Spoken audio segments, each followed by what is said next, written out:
Welcome back to What Remains. This is session number 39, titled Deeper Dark. Last session, the group did a lot. There was a lot that was done. It was quite an effectual session. I felt really good about it. I hope you all felt really good about it. You made a lot of progress, and now you're standing on a balcony over a massive chasm with strange, weird platforms floating off in the distance ahead of you. There does appear to be a hole in the ceiling, which is about 30 feet high. Somewhere around this marker, and on the other side there appears to be a balcony with the same kind of weird fungus meat material on it, which you have identified as being a byproduct of a beholder. That being said, A yeah, statue on our side or something based on that icon. yeah, correct. So the statue that you are coming out behind is a 15-foot high statue of a hulking fiend with furled wings and clenched fists. Set in the wall on the opposite side, you can see a rusty lever. It appears to be in the up position. Can I tell anything about this fiend based on my knowledge of religion? It's not accurate. It definitely appears to have been something that was created with artistic license. Understood. Yeah, it's more a But I can determine that with my knowledge of religion. yeah, you would know that it seems to be a poor depiction of a Nikoloth. Got it. And if you aren't familiar, D&D. Pretty much. Does it look? Chad, you are having some issues, buddy. You alive? Yeah. Hold on. Josie, do you see my ping? No, let me scroll out a little I'm- bit. Pinging. I don't see it. One sec. It's probably because we're in. Oh, dark did you mode. get lost? I don't know where I am. I'm by the canoe. Fixing thing. it. I have a canoe. Okay, cool. Thank you. We're not there. Oh, okay. This makes more sense. Thank you. Spoilers. I have no idea how that happened. We forgot to move her. Sure. But yeah. That said, does anybody have any questions about the room, like the pit, or the walls, or the ceiling, or anything about the platforms? If we cast light on something handheld and drop it down, like, do we see the bottom, or is it? Oh yeah. So the vast pit that you're kind of looking down, it goes down for quite a bit, but because of the nature of the illumination, it's pretty well visible. It looks like it is a strange kind of substance of sand about 100 feet down. Okay. Is there anything on the walls that we can see from here? So regarding the walls, they do appear to be kind of raggy and kind of more broken up of it. If somebody wanted to attempt it, they could attempt to climb the wall and make their way across that way. Yeah, it's certainly a possibility that could be utilized. Like the walls are kind of broken up enough that they might serve as a decent set of handholds. I'm sure I could Spider-Man along them. Yeah, you can certainly do that. Which I am more than welcome or willing to do if nobody else has any other ideas or things they want to do first. Seeing that Fiona is doing that, Fiona will kind of reach out a hand and pluck a little tune. But be careful, please, and give you some bardic inspiration.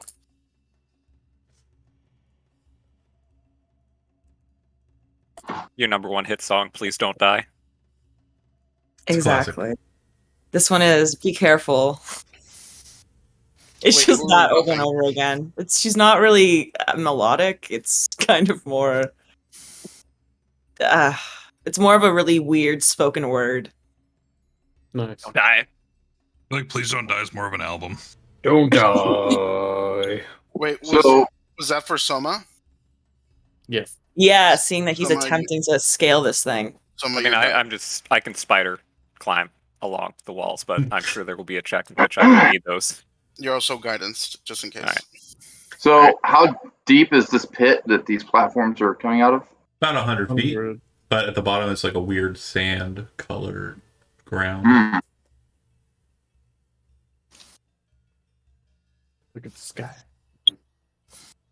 So someone gets about halfway across, and Hezrod's watching him, like, kind of. Hold on.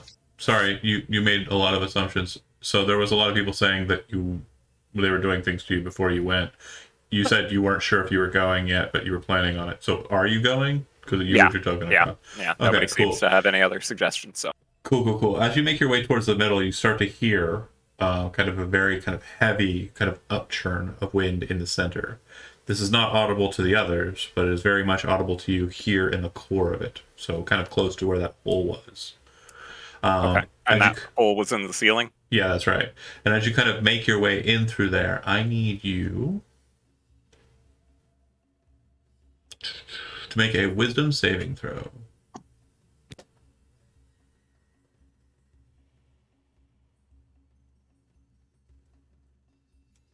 Get my sheet. Okay.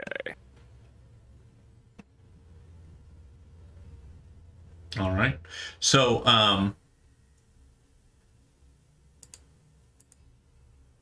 Yeah, I guess I'll chip in the guidance. and well, the guidance won't work. The inspiration will. Okay, and that's a D6, Josie. It is. Ooh. What'd you get? 21 total. Okay.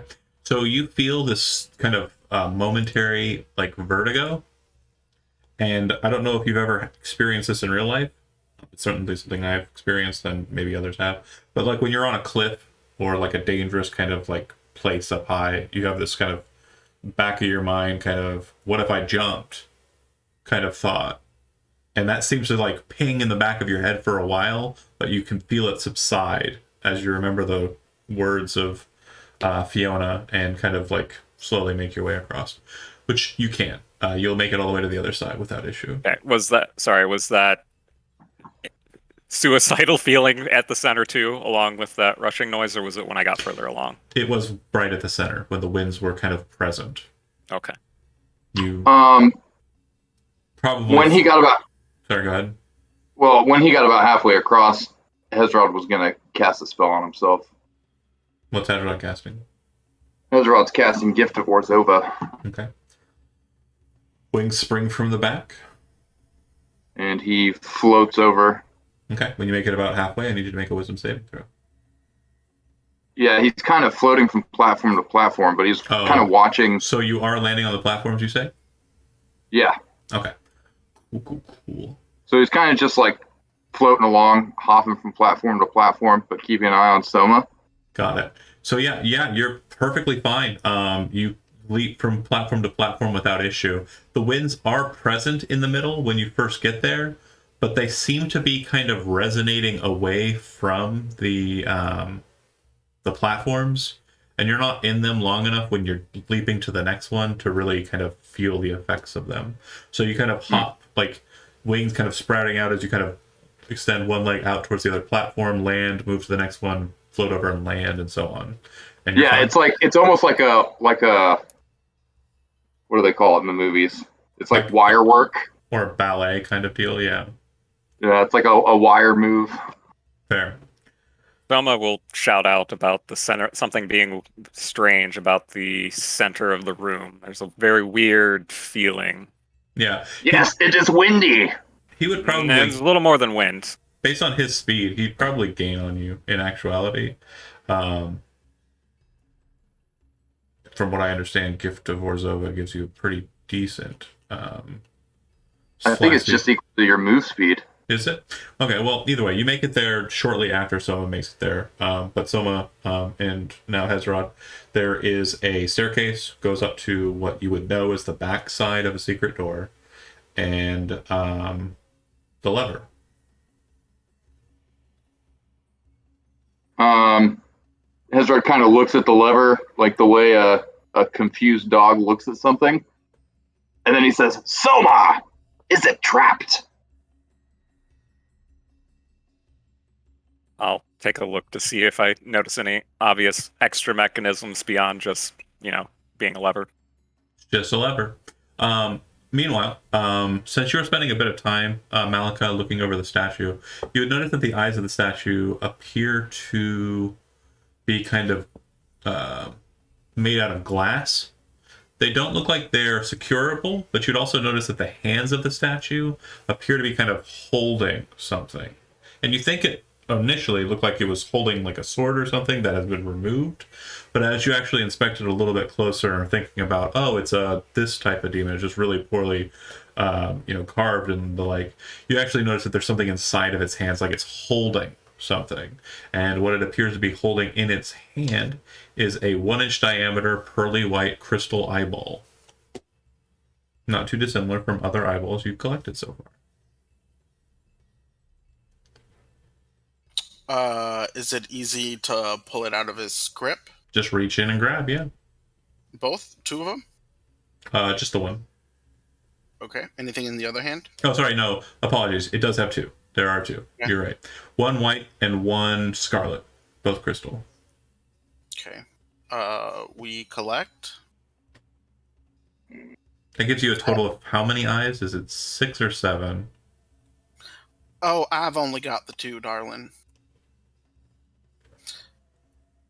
Fiona, what do you think about this? These eyes. She is immediately suspicious. But she'll kind of look at it from a bit of a distance, seeing if she notices anything.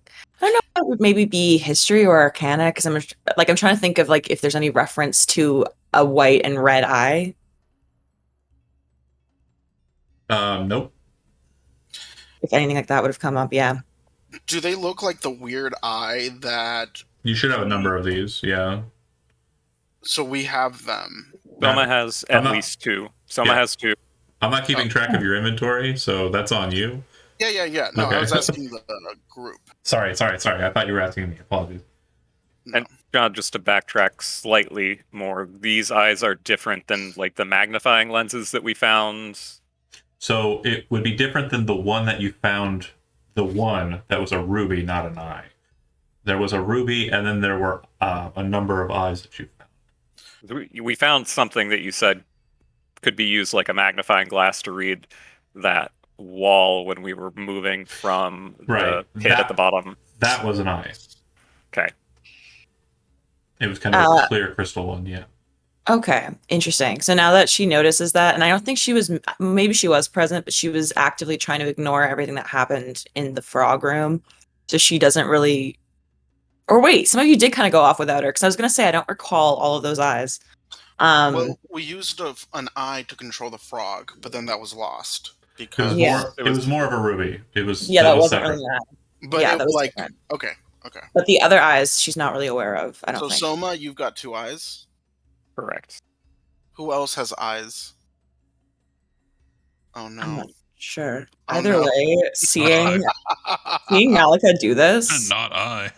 Fiona just kind of reaches out a hand and strums a reprieve of please be careful and turns to Malika. If you're going to be pulling random eyes out of random statues, you should also probably take this cautionary note. She's going to give you also a Bardic Inspiration. Sweet, thanks. Ezra slams the lever. Okay. So the second that you slam the lever...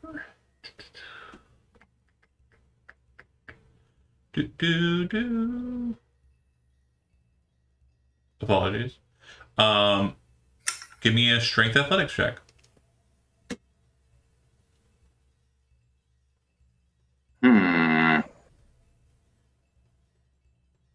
Boo, I got an 8. No, that's a heavy, that is a rusted, that is a very hard to pull lever. I'm really bummed Hezrod's not proficient in athletics. I mean, can I try again? I would say no. Yeah, he's not discouraged. He's angry.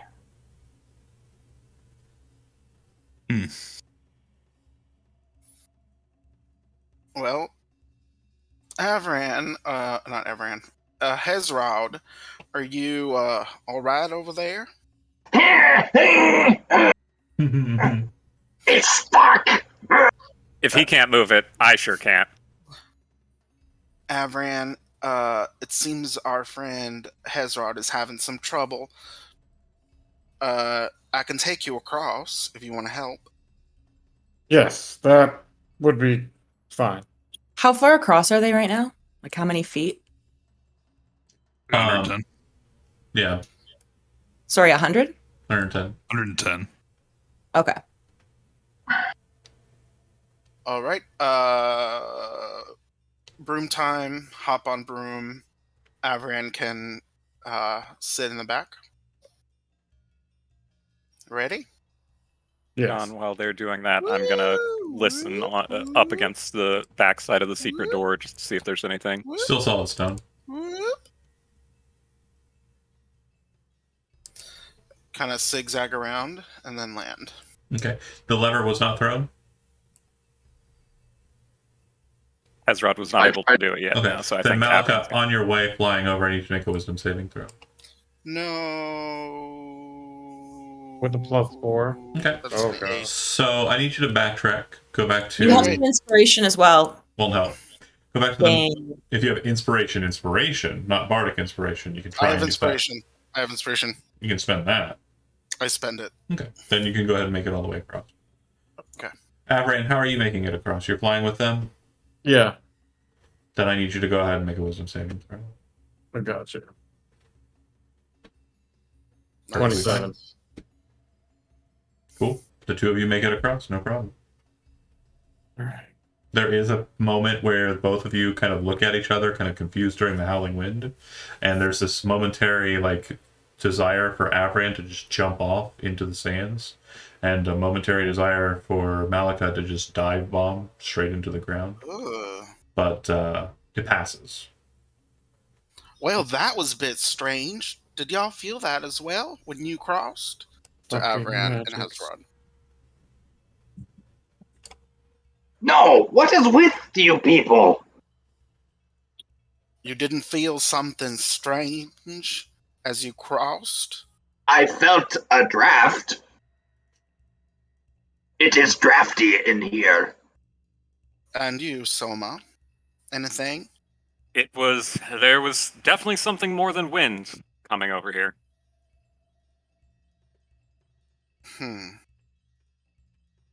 Ezrod is I the don't true think one.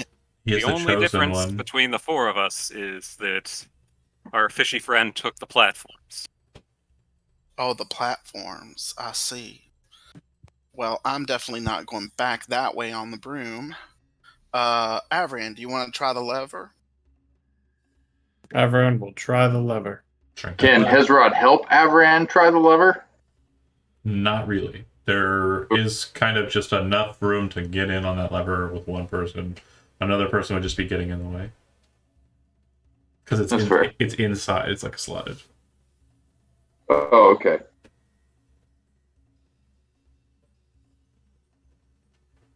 Yikes. Should have guidanced. I forgot. Sorry. It's okay. I forgot as well. Doesn't much. You do see that there is a little hole kind of up there. And there's also the door.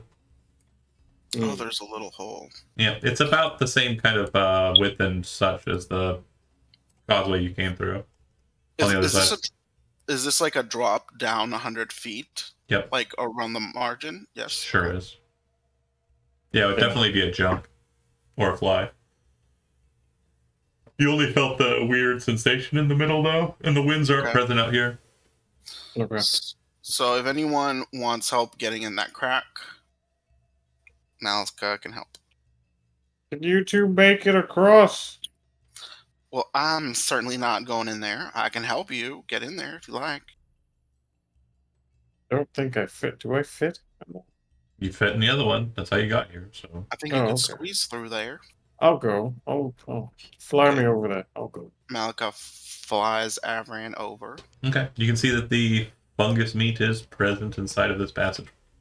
Yeah. You make your way up and in, and directly Yes. ahead of you, you would see a Jonah, please, for the love of Christ, break your smoke detector.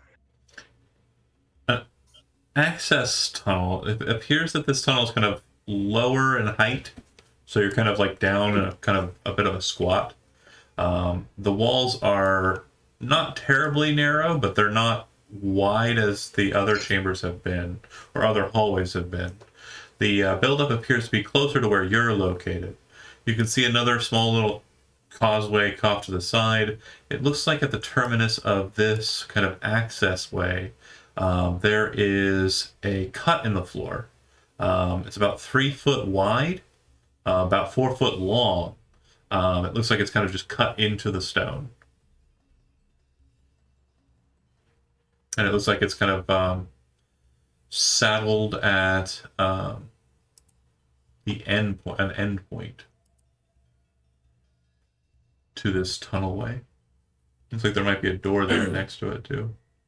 Okay. Everyone's gonna check this way first. Sorry, the other thing that's kind of upsetting about that hole is there's like bright light kind of like spilling up out of it. Yeah, we're gonna go this way first. All right. Up here. Hezrod, can you carry our other Stop. friends across? Stop for a second. Inside of this passageway, kind of set in between you and the access, is a large iron sheet, perfectly kind of round. It almost looks like a massive kind of coin with just kind of weird, almost weathering to it. It doesn't really look like someone carved anything in it, but it kind of like has the same kind of texture as a coin might have, but it just looks like it's just random, just weathering. But it's solid and it's blocking your path, even though you can see through it on the map, but you can't really. Can I move it side to side or no? Not really. No. Okay. You could lift it, you think, up, because it looks like there might be an open space there. I need a strength athletics check from you if you wish to try that. Gotcha. And unless you're using some sort of tool, you will have disadvantage. I don't think I have any tools. Like I a have crowbar or some other metal object, I think, would be necessary. a Sword? silver longsword. You can try and use that. There is a potential of it breaking. Shit. Well, we might need that. Or being kind of distorted so it's not functional as a sword anymore. I will use. Can I use my wave cutter greatsword? No. Yeah. And the reason why is because of how I explained the wave cutter works. Yeah, it's like a whip. Roma does have a crowbar, by the way. All right. Yeah. So then Avron will pop his head back out. He'll go back. Anybody got a crowbar? Yeah. Hand it to Malika. Malika Soma! hands it. Yeah, I you need probably a crowbar. you saw me use it on Soma. something in here. I can't remember exactly what it was, but I know that same question has come up at least once. So True. Crowbar is passed to Malika. Malika passes the crowbar to Avran. You go back in there. Strength athletics. Try it.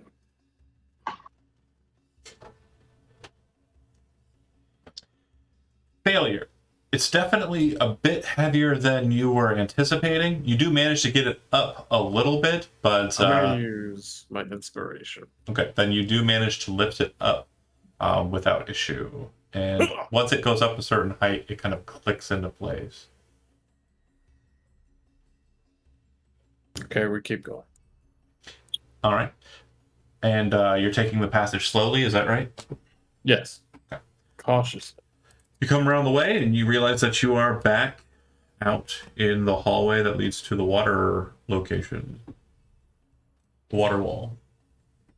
And also leads back to the center chamber with the stairs that head down. And as you're kind of looking around and kind of curiously, about a minute has passed. You hear everybody hears a very loud sound. Sounds like metal slamming into stone. And Avran, when you come back, you would see that this is now down. On this side, instead of a weird weathering pattern, you see what appears to be a minotaur etched into the sharp, or into the barrier that's blocking you. The minotaur in question appears to have had its eyes cut out on this side, but not deep enough to bore through the sheet all the way. Sort of looks like some special eye crystals that someone may or may not have. It doesn't had. look like anything slots into them. No, it just looks Okay. like it looks like the eyes were specifically carved out viciously. Oh, Not, gotcha. not so much. Okay. Yeah, we'll aesthetically. go back. We'll go back the way. You need some eyes? We got eyes. So you're lifting it back up again? Yes. Go ahead. I'm gonna try again if it fails. Yep. Oh, 23. You get it up and you go on through. Yes. And then we're going to go this way forward. Okay. Like I said, Carefully, there's cautiously. a panel, light kind of glowing there. You do see that as you kind of get close to it, there's light coming from the floor, kind of illuminating against what appears to be like a steel mirror present on the north wall there. We have learned from mirrors that they are not always mirrors. Stop being bad. You're a bad cat. Yeah, Avran, stop it. Bad, no good.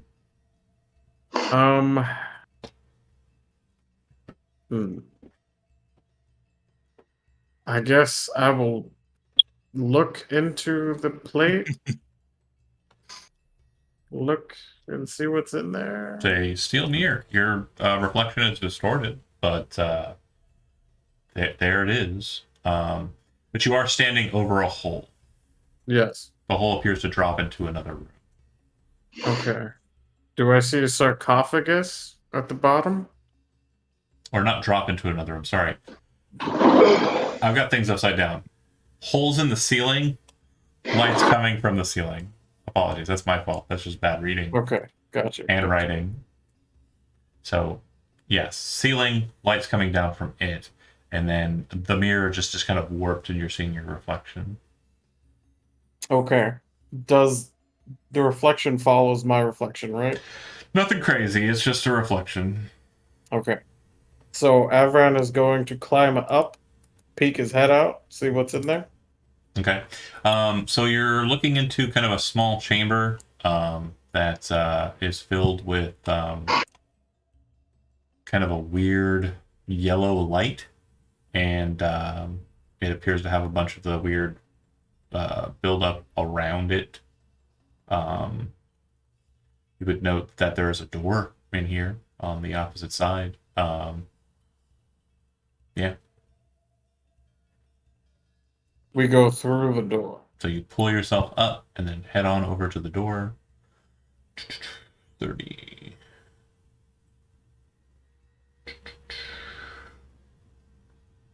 The room you're in, too, to make sure you're aware of it, it is kind of shaped like a drum or cylinder, but on its side.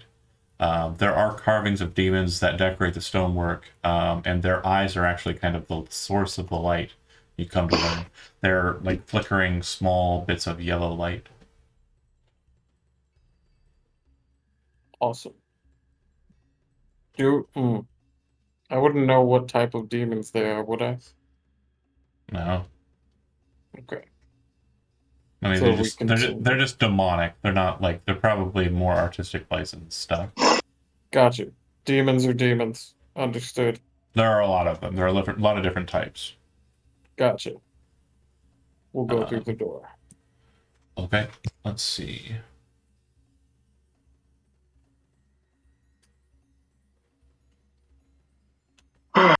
Hezrod and everybody on the platform. I know you said you were listening to the door over there, Soma.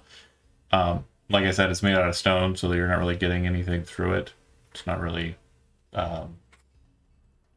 working.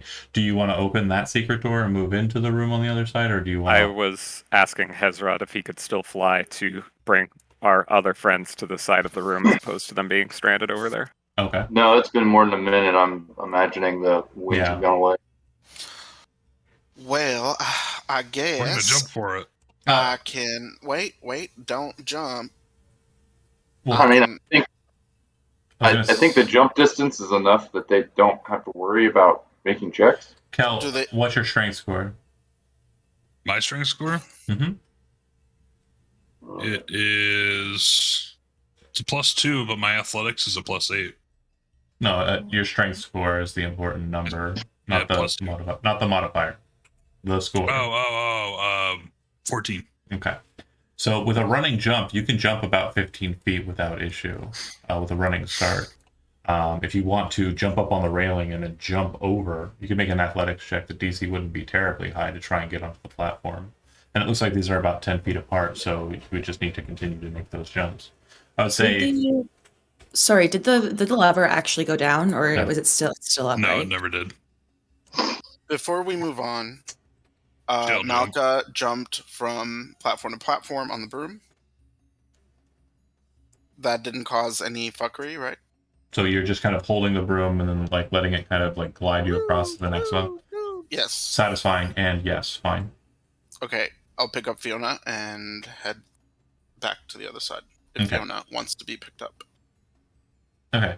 And She's pretty freaked out because she heard about all of you guys getting like strange feelings, but she'll just she'll trust Malika. Don't worry. If we take the platform route, there's none of that So strange. you instruct Fiona to Yeah. land each time, is that right? Well, I got her with me. Yeah, but So- you're having her land on the platforms before you jump to the next platform, right? Correct. Yeah. We're landing together and then jumping together. Because you flew over the platforms the first time and it still affected you. It's the landing that's the key. Okay. Right. Cool. Yeah, the two of you make it across. It's just Kel.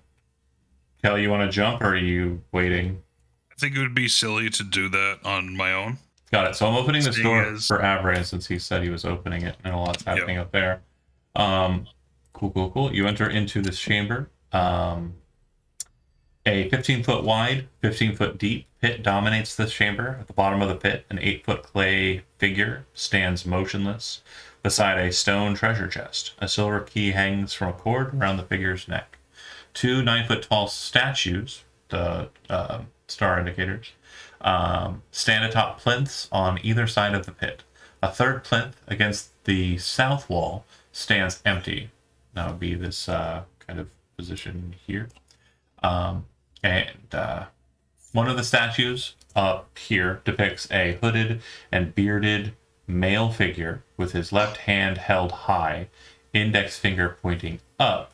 The other portrays an armored male knight with his gauntleted hand extended, its palm facing inward towards the knight. Kind of like... Okay. I'm gonna ask Oru, or any of the other individuals inside my soul if they recognize this group. Yeah, you won't be able to hurt him. Kind of seems to be what is happening. Who is fighting their mic? You gotta mute that thing. Says you won't be able to hurt that thing. Oh, I've got to mute. I'm sorry.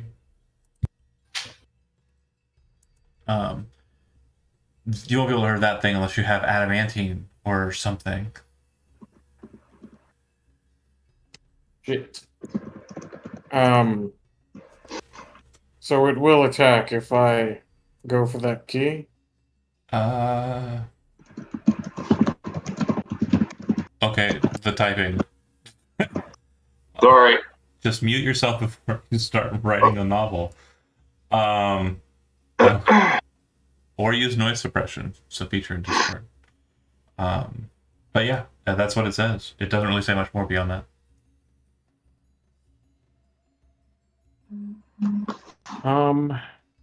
So you said one hand was pointing up, or one statue of the hooded figure was pointing up, and Hand the other pointed up. statue, yes, hand pointed up, and then the other statue had his palm out.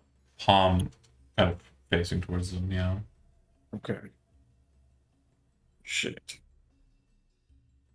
Everyone's gonna move this way in the room. Okay. Does anything happen? No. Okay.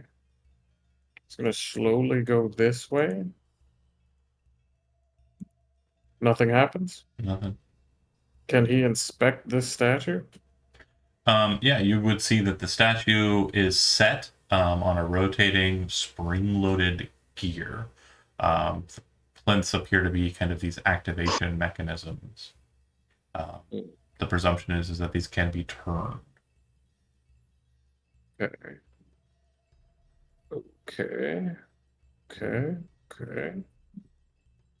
When everybody gets over to our side, if nobody else is going to do anything, I will probably open the secret door now that we're not split in thirds. Okay, you open the door. Assuming nobody else wants to do anything, and I'm going to take that as a no. So The door I guess opens yes. suddenly, Avran, and Soma steps out through its passageway. Demon! Not the first time Wanna I've been try called that. I kind of want to try opening the lever just for fun. Go for it. Don't you do it. Hope you fail. Athletics. Yeah. Nope. Damn. All right. So you pull You the ripped lever. that fucking lever off. You hear a very loud, sudden kind of stopping sound. It sounds like it's coming from the room to the north. Yeah, the light from there seems to kind of fade a little bit. Well, it's a good thing I'm not in there now. Yes. I will tell Soma that these statues can be turned, and I point to this thing, golem creature thingy. It cannot be harmed unless by adamantine. Hezrod pulls a piece of the broken adamantine armor out of his bag and then starts menacingly approaching the statue. It's in a 15-foot pit. Yeah, the statue's down below. I think the thing you were clicking on, Jonah, is an empty plinth, right? Sorry. Oh, so what? That's the golem? Here, There's I'll just help there's you. a wall. And this is just a rock? It's another pedestal, basically. Ah. A plinth. So I'm assuming I also noticed the kind of spring-loaded gear. Yep. Well, the riddle did say, "Write the gods," and these look like very important statues. I will rotate. No, I was going to ask, do we turn them right? To the right? Well, let's see if one of Go them to the moves left. first. I'll move the one closest to me to the right. Okay. So you are turning the magely looking statue to the right. Yeah, clockwise. Got it. Let's see. Sorry if this turns out terribly, everybody. All right. We got a clock. We got to get out of here. Clay golem disappears magically and then appears standing on the plinth. Turn the other one. Turn the other one. It doesn't appear to move Wait. or anything. This may be the correct formation. When we first entered and we saw all the gods in a row, do we remember which position the mage was in? So they were all, the two statues on the outside were facing the middle. The mage statue, since you haven't identified him, is pointing toward the ceiling. The other statue, who appears to be more knightly, is kind of holding his hand out, like so, but like all the way up. And then when it was turned to the right, then that would mean that its hand is now pointing finger towards Soma. Okay. and the golem appeared here. I think it was facing this way before, right? The golem was just standing. It wasn't No, really sorry, the statue. Which way was the statue facing originally? towards the middle. Towards the middle, right? Um,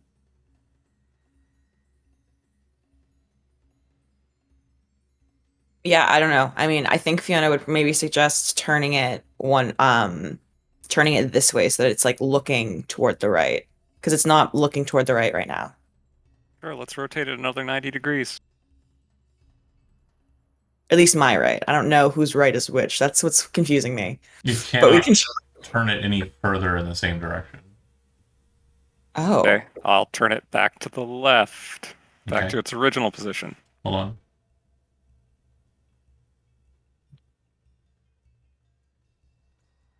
Nothing happened. Try yours, Avran. can it go the other way? Like, can we rotate it the other direction? Sure, I'll try that first. Yeah, it goes all the way to the other side. Nothing happened.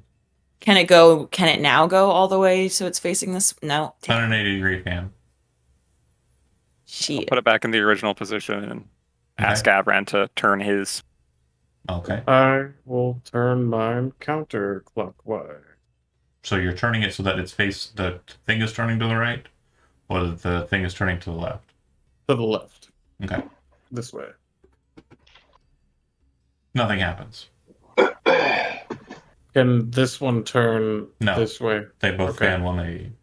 So yeah, well, shit. I'll Turn it to the original position and then rotate it again. Yeah, I'll turn it the other back direction. and then this way. Okay. Once you turn it back to the right, the golem disappears and appears back in the hole. Okay, now we should turn ours to the right as well. I don't know if we have to do this at the same time, like we have to synchronize this, but we should both turn our respective statues so that they're turning right. Sure. Okay. Okay. So, Avran, yours is already facing right. Yes. Okay. So then you just need to set the other one to right. Is that right? Yeah, let's turn ours right. Once the statue of the mage is put into the right position, the creature disappears again and appears back on the plinth. I think they each individually do something. Oh my god, okay, can we try to synchronize this so that we turn them both to the right at the same time? Sure, I don't know let's if that'll do literally anything, but I don't- reset them to the original position and then Cool. Yeah. turn them both. Since I understand what Yeah. you're trying to do, what I need you to do is Avran and Soma, both of you make dexterity saving throws.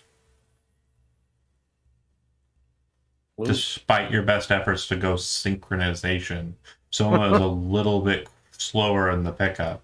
So what happens is the second that Avran clicks his into place, the golem disappears from the plinth and appears inside of the thing.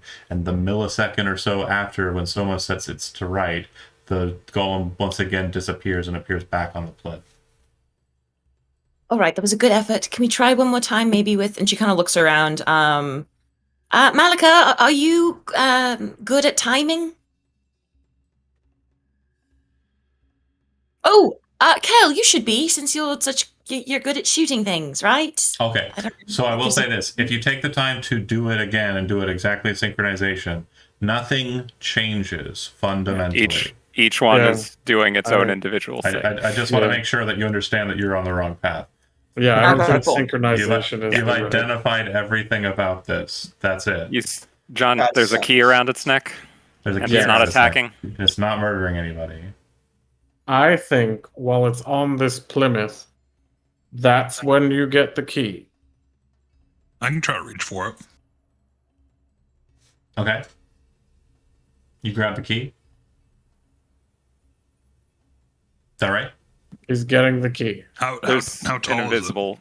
It's about 12, 15 feet tall.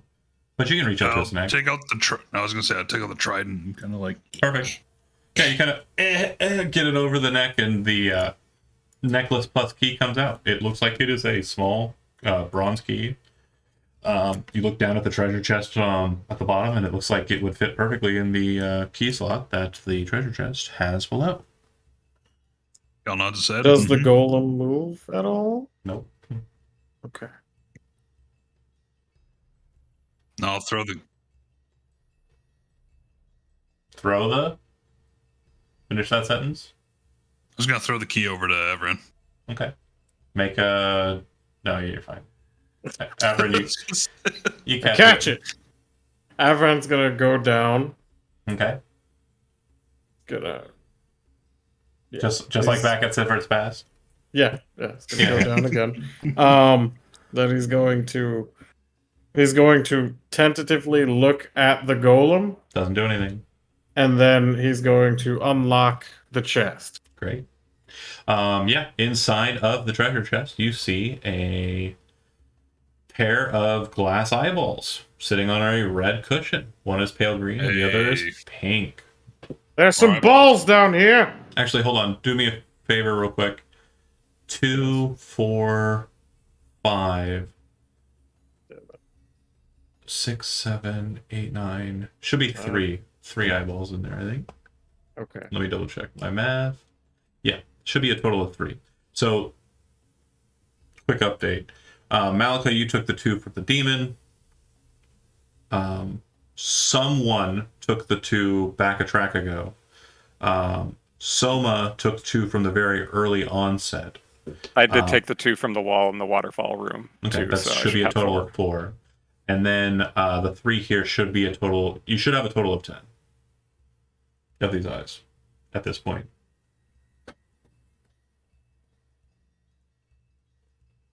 But yeah, the golem doesn't freak out and rage and destroy you and murder you and destroy all of your essence in life.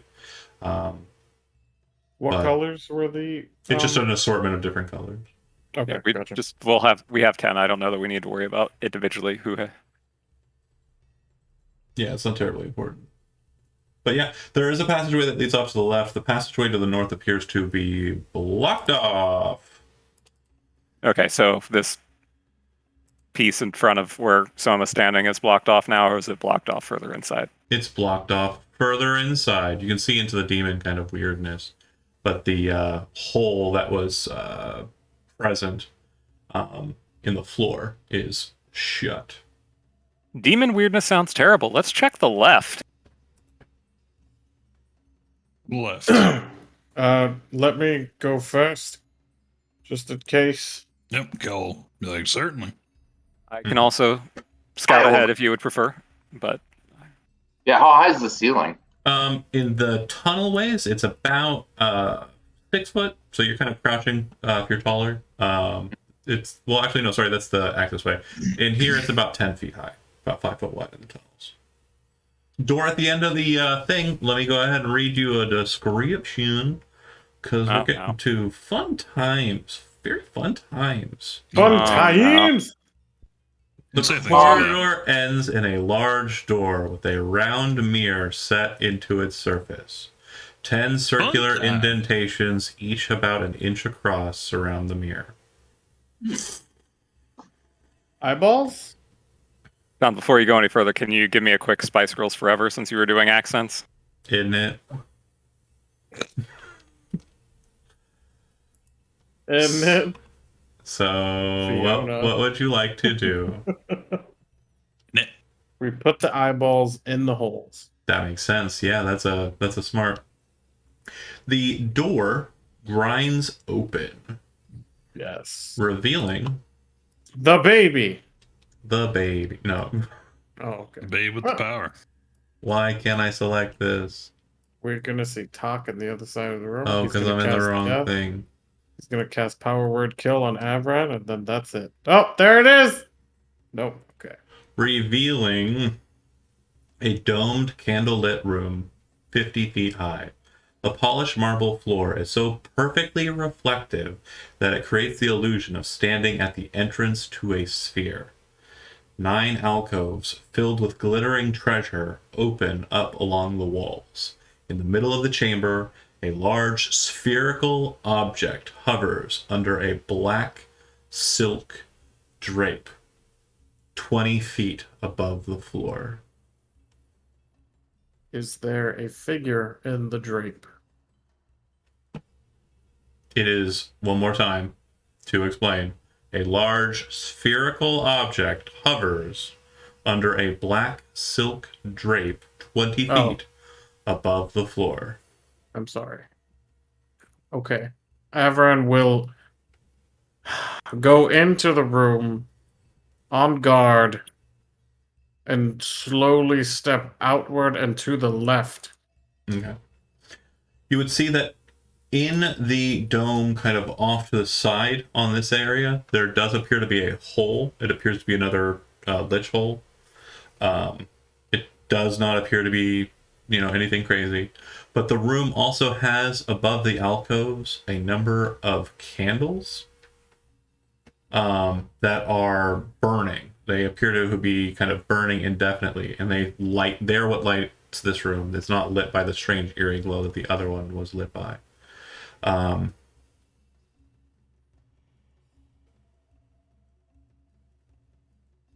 You would hear in your head, because you currently have 2 people in your head, is that right? No, you took the other one. No, you brought the one back. It's a baby. Or no, it's Oru and 12 other children. Yeah, Ragdoll. Yes. You would hear Ragdoll say, I think you should flee. What? What's in here? Get out of here now. What's in here? No, you're not understanding. If you kind of move into the room a bit, Oh, God damn it. you hear kind of a sound kind of pass on the north side of the chamber. Can you make that sound? It didn't come through. Ah, But like great. quieter though, and Yeah. hard to pick up on mics. No, I heard it that time. The thing you notice is that the shadow of the orb thing in the space, you see it shift across the floor, and it seems that there's a shadow now hanging kind of over here. Muted, Zijo. Oh, I have you muted. Sorry, hold on. Oh. I That's apologize. rude. When you got up, you did not turn your mic to mute, so I heard all the clambering and all the clashing and all the banging, and I could Oh, not. I'm sorry. I could not do it. Sorry. That is my fault, So- but also yours. This will encompass the entire room, so I'm going Wait. to... Avran, Yes. this looks really strange. Yes. Ragdoll is saying we should leave now. Oh, all right. Let's go. I'm going to divine sense. That was so quick. Divine sense. Avran's possessing spirits are telling him that we need to get out of here. It's Yeah. very dangerous. Nothing happens on the divine sense. God And damn it. yeah, looking at the room, you definitely have a feeling that there's something in here, but you don't see it. But there is this orb covered by a massive black drape. Might be Yeah, let's- time for Fiona's magic eyes. Fiona! That's a good idea. Fiona! That's a really good idea. We need your eyes, Fiona. What do your All 30 of warlocky them. eyes... What do your witch eyes see? What do your beholderkin eyes see, Fiona? Oh, sorry. The other thing you notice is that the floor was very slick. Like, it was very hard to move across. That's great. The spirits are like, y'all need to get out of here. And Yeah, really. Avran's like, Fiona, There's treasure. come in here. There's treasure. Fiona kind of like tilts her head to the side. If you're referring to some sort of detection of magic, I can no longer do that. It was never helpful before, and I don't see how it would be helpful now. It will just overload my senses like it always does. But it's 20 feet off the ground, right? As you said. Mm-hmm. She will reach out her mage hand and try to take off the cloak thing. Like Both weighs more than 5 pounds. The cloak is more than 5 pounds. Okay. Talking more about the ghost eyes or whatever it is that you do to see through walls. No, Avran will tell everyone that he heard a squelching of sorts. It was more like a whoosh sound. It wouldn't pick up A on the whooshing. thing. And so when I did the sound, it was to make it pick up on the mic. It was more of a... We So you didn't hear it. You didn't hear Just it? as silent. Just as silent. That's how silent it was. It wasn't as juicy. Yeah, it's less juicy. It's more windy. Okay, there is a windy whooshing going on in there as if there is a being in there. and I was hoping that you could sense the general outline of this creature that is mayhap in this room. She kind of shrugs and looks around.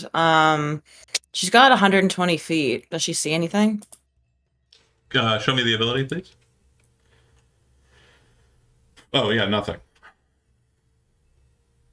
I don't see anything, and I can normally see through darkness if it's magical. There's no darkness. There's lots of light, actually. Candlelight everywhere. Yeah, no, lights everywhere.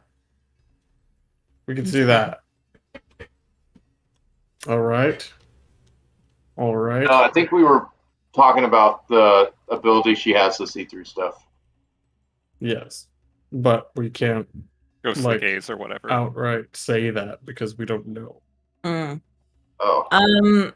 She'll just kind of like cock her head to the side. What are you trying to indicate? Where am I supposed to look? I don't really know what you do when you run off. I do not know. All I know is Ragdoll does not feel safe in this room. That was a very Avran answer.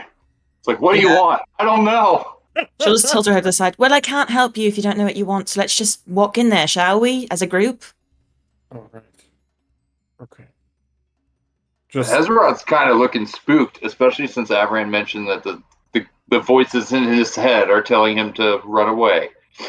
just Well, he didn't mention it. Malika did, though. just be safe. Oh, wait, no, he did mention it. Stand behind me and Hezrod and be careful. All right. Hezrod kind of leans forward and he says, I do not have the means to revive you if you fall. Do not die. Avran, as he's saying that, and you're kind of looking around at these alcoves, you see lots of treasure. In the alcove closest to you, you'll see what looks like a bunch of coin and smattering, but you also see like a pile of diamonds just sitting there in kind of the middle of this alcove. Treasure has never been an important matter to me. Diamonds.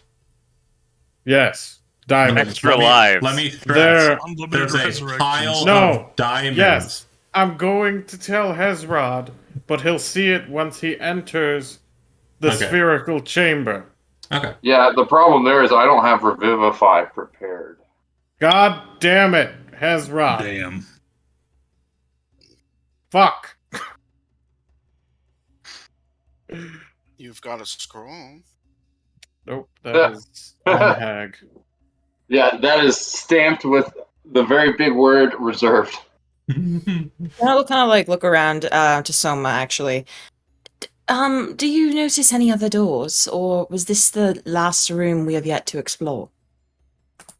There may be some routes off of the main chamber, but the way and the other way in the previous room is blocked. Right. Well, our main objective is to get out at this point, so perhaps we can come back to this room after we've checked out every last possible exit. And if this is the only one, that, you know, I guess we'll have to come back and face it. There are no other exits. Right? If there is another exit, we can probably just avoid it entirely. I think out of character, the only room we haven't explored is the baby room, right? You don't know where the baby room is. Oh. If you're talking about the place in the other side of the world, that's not the baby room. That's a horror landscape that was generated to make this place immortal. Gotcha. I believe there is a branch to the left in the main chamber with the staircases going round and round. But getting back to that may be a little challenging with the platform room being the only way back over. I mean, I guess we can bunny hop with the brooms, or with the broom, but we did find all these eyes leading to this room, so. She'll kind of nod her head. And we have 10 eyes at this point, yes? No. No, Yes, all we the had eyes 10 are eyes, gone. and we put them in They're the door, in the now they're gone. door. Yeah. No, they're gone. Like the Oh, they're mirrors, gone. The mirror disappeared with them. Sorry. Right. Okay. Okay. Fair enough. She'll just kind of like look to the rest of them. I don't know if this indicates a way out or if it's just another tomb housing another great horror. But if there is another exit we have yet to explore, perhaps we should figure that out first. She'll kind of actually look over at Kel. Thank you for pulling that lever. Perhaps it'll change the way back. It might be easier. No, hopefully. I guess we'll head back the other way. I mean, that's Fiona's suggestion, Since it's pretty ominous in there. right? If there's like any other place we've yet to explore, maybe we should. I don't know. I mean, I ain't trying to die. You're probably trying not to die again. Feel like this is the exit. So you're not paying attention to the alcoves at all, Everett, you said? Not really, Oh, boy. but I'm fine. That's paying fine. attention. That's to- fine. That's fine. Okay. You said there was a hole in here, yes? So, one more time. There is a lich hole kind of right about here. Right here? I will indicate it with a marker. This is not the lich, it's just the hole. Okay. It's one of the lich holes. And then you would see that there are a bunch of alcoves with a bunch of treasure all throughout. Looks like sorted, just random treasure has been stuffed into the alcoves. The room has a bit of the weird fungus meat. And then in the center of the room is a massive spherical object that has a black draped curtain over it. When I say curtain, I don't mean like, like a little cloth. I mean like at the theater, big, heavy curtain that's hanging off of this thing. And it's also kind of touching the floor, but it seems to be kind of elevating the curtain, whatever is in the air, like it's floating in the air above the ground. Yes.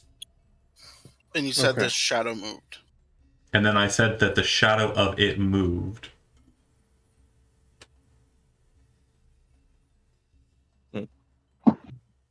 The shadow of the object shrouded by the curtain. Yeah. Okay. Mm. But the object itself did not. Does not appear to have moved. Okay. Hezrod kind of steps in behind Avran and he kind of looks around and he notices all the treasure. He doesn't trust this place. This place gives him the heebie-jeebies. He thinks for a moment. Have we determined if this place makes Fiona's detect magic blind her? She doesn't have detect magic anymore. We covered that. Take notes. She trained it. It was an invocation. She wrote it off. It's gone. Oh, okay. Yeah, one too many zapping, burning eyes to the face That's for fair. her to keep Well, the feature. that sucks. That would have been a very easy way to determine if this shit was illusory or not. Because he's encountered what he thought was illusionary treasure before. Yeah. Yeah. So if you actually are looking at it, that first alcove on the left appears to have a bunch of gold coins, silver coins, copper pieces just kind of spilling out from it, as do all of the other ones apparently. And it specifically has like a pile of diamonds kind of in the center. The one to the right appears to have a similar kind of coin spilling out kind of situation, but sitting on it is a gold coronet that is shaped like an octopus with mother of pearl eyes. Coronet's like a No, crown. I'm not worried about I'm not talking about the curtain. I'm talking about the treasure. That's what I'm talking about. No, well, in chat, they were like, Oh. Fiona tried to grab the curtain. The curtain's not hallucinatory, but Well, yeah. The curtain's real. yeah, so the curtain's real. I'm more concerned about the treasure. Because if those are real diamonds, we could use them. But I really do think that trying to touch any of the treasure is going to trigger some bullshit. Do you want to try? If not, I then don't we'll want to. So here's the problem. I want to make sure you guys understand. This is the thrust. Decide, do the thing, or don't. Like, we're sitting at a point where, like, you can grab the treasure, or detect the treasure, or do nothing with the treasure. But I need you to make a decision. Like, it's. I love you guys, but I know you're scared. It could be a bad thing. I get that. You've seen the horrors of this place for sure. I get that. If you're too scared, leave. If not, don't. That's it. That's all you have to do.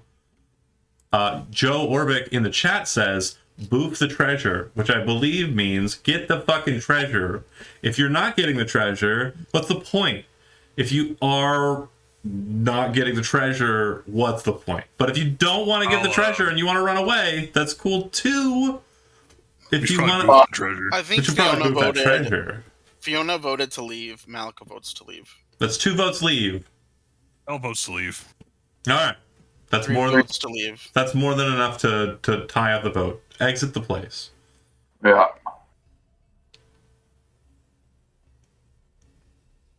I hate this place. I never want to come back. And Resolute in the chat also says, always take the risk and grab all the treasure. Nobody grabbed the treasure. They're leaving. All right, cool. We can't peer pressure them into doing cool stuff. Well, at least we know where it is. Fair enough. Okay, yeah, you head back out to the wind chamber. From what you can tell, you are getting a lot of calls for that's boring. But we're not here to entertain people. We're here to entertain the players. Thank you for all coming in and trying to help them sway their decision, but they're not even looking at that chat. Do you want to go across the platforms and head back out? If so, the wind in the middle is gone. And Avran, like I mentioned, the room with the fiends in it, the passageway down that would have led to the kind of access tunnel that you went through, shut. And by the sounds of it for your group, just so you know, it seems that change, that large clicking sound, when you pull the lever, it set that into place.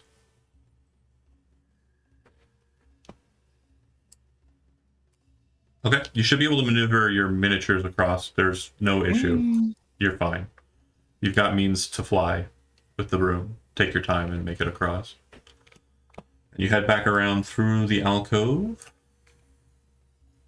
Back to the main chamber. You can head down the steps, and then Soma would be present that the only passageway you haven't gone through yet, looks like a lot of you are kind of going in different directions. It looks like Soma and Avran went the right way. But yeah, the passageway here you haven't gone through. I appreciate sexy floating head guy. That is something I will remember. But yeah, so you're all in this passageway. So there are 2 alcoves, one to the left, one to the right. You would note that these have the same adamantine armors that were present in the floor above. They don't appear to be moving, manipulating, or doing anything crazy. They're more like the one in the room where the dwarfs were forced to work. Not so much like the one that was in the scrying chamber room that dropped down and tried to murder you. That being said, it looks like there is a passage up ahead, further on, a double door directly in front of you, and a door to the right, or a passageway to the right. Where the fuck is everybody? I will get everybody into the same spot now. Bear with me here. Who am I? Hold on a second there. Now you're all gung-ho about going into places? Holy shit. 1, 2, 3, 4, 5. Who am I missing? Who got left behind? I Fiona. definitely did. Yep, I see you now. She doesn't really move past areas of darkness well. Like, it just gets stuck. Strange. All right. Bam, bam. Everybody's on the same platform there. So, Avran, you move on up. You can see that inside of the chamber to the north, there is a 4-columned portico that juts out from the wall on the north side, beneath which rests a stone sarcophagus that is kind of in a recess in the wall. The what you can see hanging in niches around the sarcophagus, kind of on its front face, are ceramic frog masks. Beneath those masks, you can see humanoid bones are strewn across the floor. To the east, if you kind of move in a little bit there, you would see a large carving of a tentacled frog monster that squats above a shrine. Offerings lie on the shelf before it. 4 rectangular frescoes adorn the adjacent walls. So that kind of center thing that looks like a shelf there on the right, that's the shrine. Engraved on the wall behind it is a frog hemoth. And then there are the 2 little 4 rectangular frescoes on the right sides. And then the sarcophagus is obviously on the north wall there. You hear Rakdal say, I wouldn't suggest putting those masks on. And remember, Rakdal was the one that was in the frog crypt.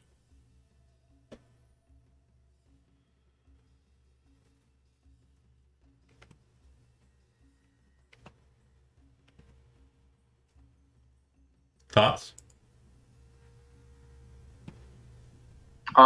Okay, so Ragdoll was the one that was in the frog crypt, which was on the level that this inscription That was on. above. But no. It's speaking to Avran, and what the spirit is saying, it says, I would not try those frog masks on if I were you. Well, the point I was, did Okay. was there a jewel involved in getting Ragdoll? No. Yes, the ruby gem that was the brain matter of the Gray Slot. Okay, It so wasn't eye shaped. okay, so I'm assuming that means that Ragdoll is quote unquote tamed, and you can trust what he has to say.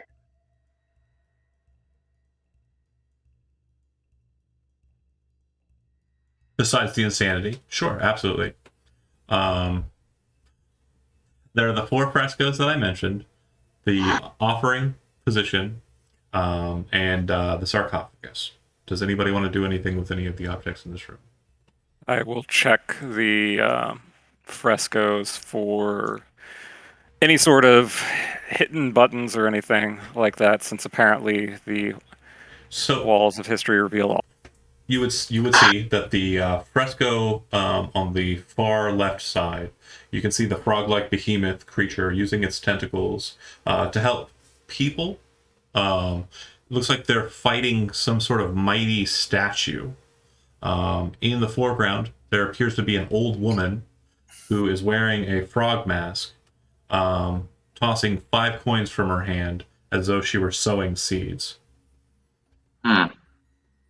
The second fresco shows the frog-like behemoth, its tentacles wrapped around a giant crocodile as Montoulet hunters stab the crocodile with their spears. In the foreground, an old man wearing a frog mask holds a bug up to his open mouth.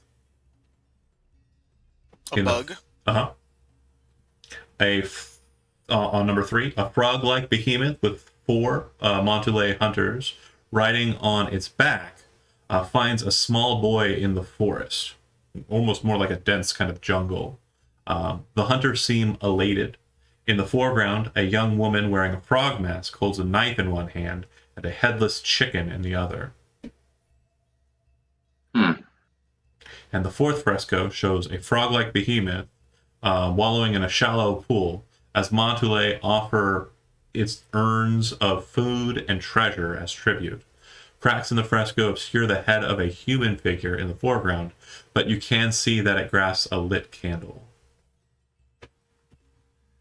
And you said you were searching it.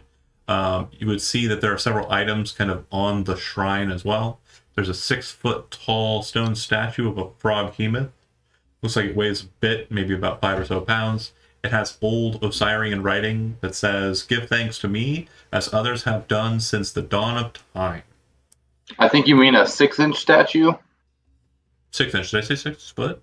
I said 6 foot. Damn, that would be huge. No, it is definitely 6 inch. Thank you. That is a good correction. Yeah, when you said 5 pounds, I was like, damn. Like, that's light. What's it made out of?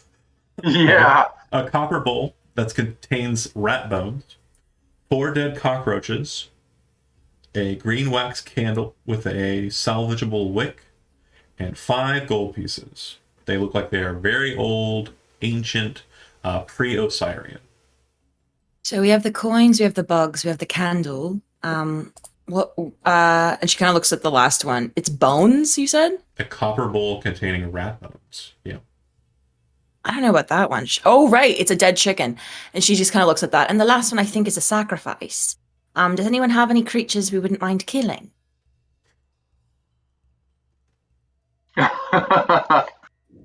Ezra briefly glances at Kel Snake and then thinks better of it. No! She like sees that look and immediately like shakes her head. Looking around this tomb cavern place, we haven't encountered like any small vermin, have we, at any point? No. Shit. Looking at the cockroaches again, you would notice they almost look like they're candied. Huh. Yep. I mean, it may not require actually killing something as opposed to Just bleeding placing something out. I don't know. Well, where are the bones? Sorry, where are the bowls positioned now? Like, are they in front of each one, or like are they in the It's- first? That's Those are- all up at the Oh. shrine. Yeah, they're at the shrine on the right. Wait. Can we move? Kel, Yeah, Oh, they'll sorry. pick up. You can pick them up. Go ahead, Kel. give me. I got something we can sacrifice. And they'll take out the gray bag of tricks. Okay. Oh, Smart. It does disappear and go back to the realm it was summoned from when it died. Not gray. Sorry, tan. Either Okay. way, when the bag of tricks creature dies, it doesn't die horribly, and like Oh, it does damn. just get returned back to the realm it came from. which would be the same as Cure. Yeah. So Summon creatures have a bad habit of not giving you physical meat to eat. I don't know. I haven't used it in a while. I still want to do it. Yeah, I learned this problem back in 3rd edition when I was like a really young boy playing an assassin. We got stuck up in the mountains in a DJ game, and I was like, "You could just summon animals. We could just kill them and eat them. We'll be fine." And he's like, "No, you can't do that because when you kill We got a someone, jackal. you kill a summoned creature, it goes back to the realm it was summoned." Yeah, I was just like, ooh, Yeah, animal sacrifice. unfortunately, no, but the copper bowl might be sufficient. yeah. I'm wondering if the bowl itself with the bones will be fine. So like, I guess not quite knowing. I mean, looking around, can I roll or something to figure it? Because I don't know, but Sure. know where the bowls look like they might be placed. I will say Malika and Kel, the two of you can go ahead and make rolls. Kel, make a nature roll, and Malika, make a religion roll. And I know other people have religion, but Malika specifically because of her background. Her religion. Also, yes. For good measure, Hezrod's gonna put like rations in the bowl. Okay. My sheet's frozen. That'll happen. Yay. Kel would know that sacrifices typically aren't type specific. And the nature aspect of that, it's not so much in like primal kind of sacrifices. It's not so much about the thing that's killed. It's about the act of sacrificing something. And based on the way it looks in the picture, I'll just go ahead and give it to you, Malika, since your sheet's broken, or you would have had advantage I anyways. rolled 21. Don't look at my roll. Oh. 21. Since you would be aware of certain arcane secrets due to your pact, you would know that it's not about the creature at hand as well, and you would know that it's not about the meat or the body of the creature. The reason why the head was separated from the chicken is because the blood is what is being utilized. You know that the sacrifice isn't that, it's the blood of a creature being put into most likely that bowl of rat bones. It's not the body that matters. It's not the bones. A sacrifice, a quality sacrifice, is a blood sacrifice. Oh, Fiona takes out her adamantium blade and cuts her hand and puts it in the bowl. Okay. They're all wearing frog masks in the frescoes, so they probably need to be worn before we No, repeat. Rakdos. She thinks about that for a second and kind of like looks Rakdos over at said the, not to put the mask. Fiona looks over at Avran. Sorry, what? You're The person, the spirit that accompanies me said not to put the masks on. Fiona kind of thinks about that. I was just going to note that all of the masks, well, the bodies attached to them are quite dead. So I'm just a little worried that putting them on might give us the same fate. And she like points to like every single mask we see is attached to a corpse, right? No, they are attached to strings that are kind of held by the sarcophagus being closed. Oh, There are And bones. the inscription on the ground. specifically says, gives thanks to me as others have done since the dawn of time. So I think we probably want to be as close to what is happening in these historical images as possible. Avran, ask your companion what will happen if we wear the mask. Does not respond to any attempts or pleas to talk to it. They are away at the moment. They seem to have gone AFK. I got a Well- weird AOL Instant Messenger response. What is? Well, in that That case, dial-up sound? Soma, I think I understand your reasoning here. Let's try it first without wearing the masks and see what we get.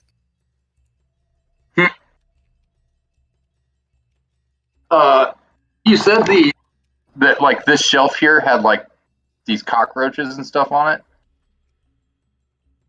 Sorry. The shrine, which is the centerpiece, has the offerings. It is, again, a 6-inch tall stone statue of a frog behemoth, copper bowl with rat bones, 4 dead roaches, green wax candle with salvageable wick, and 5 loose gold pieces.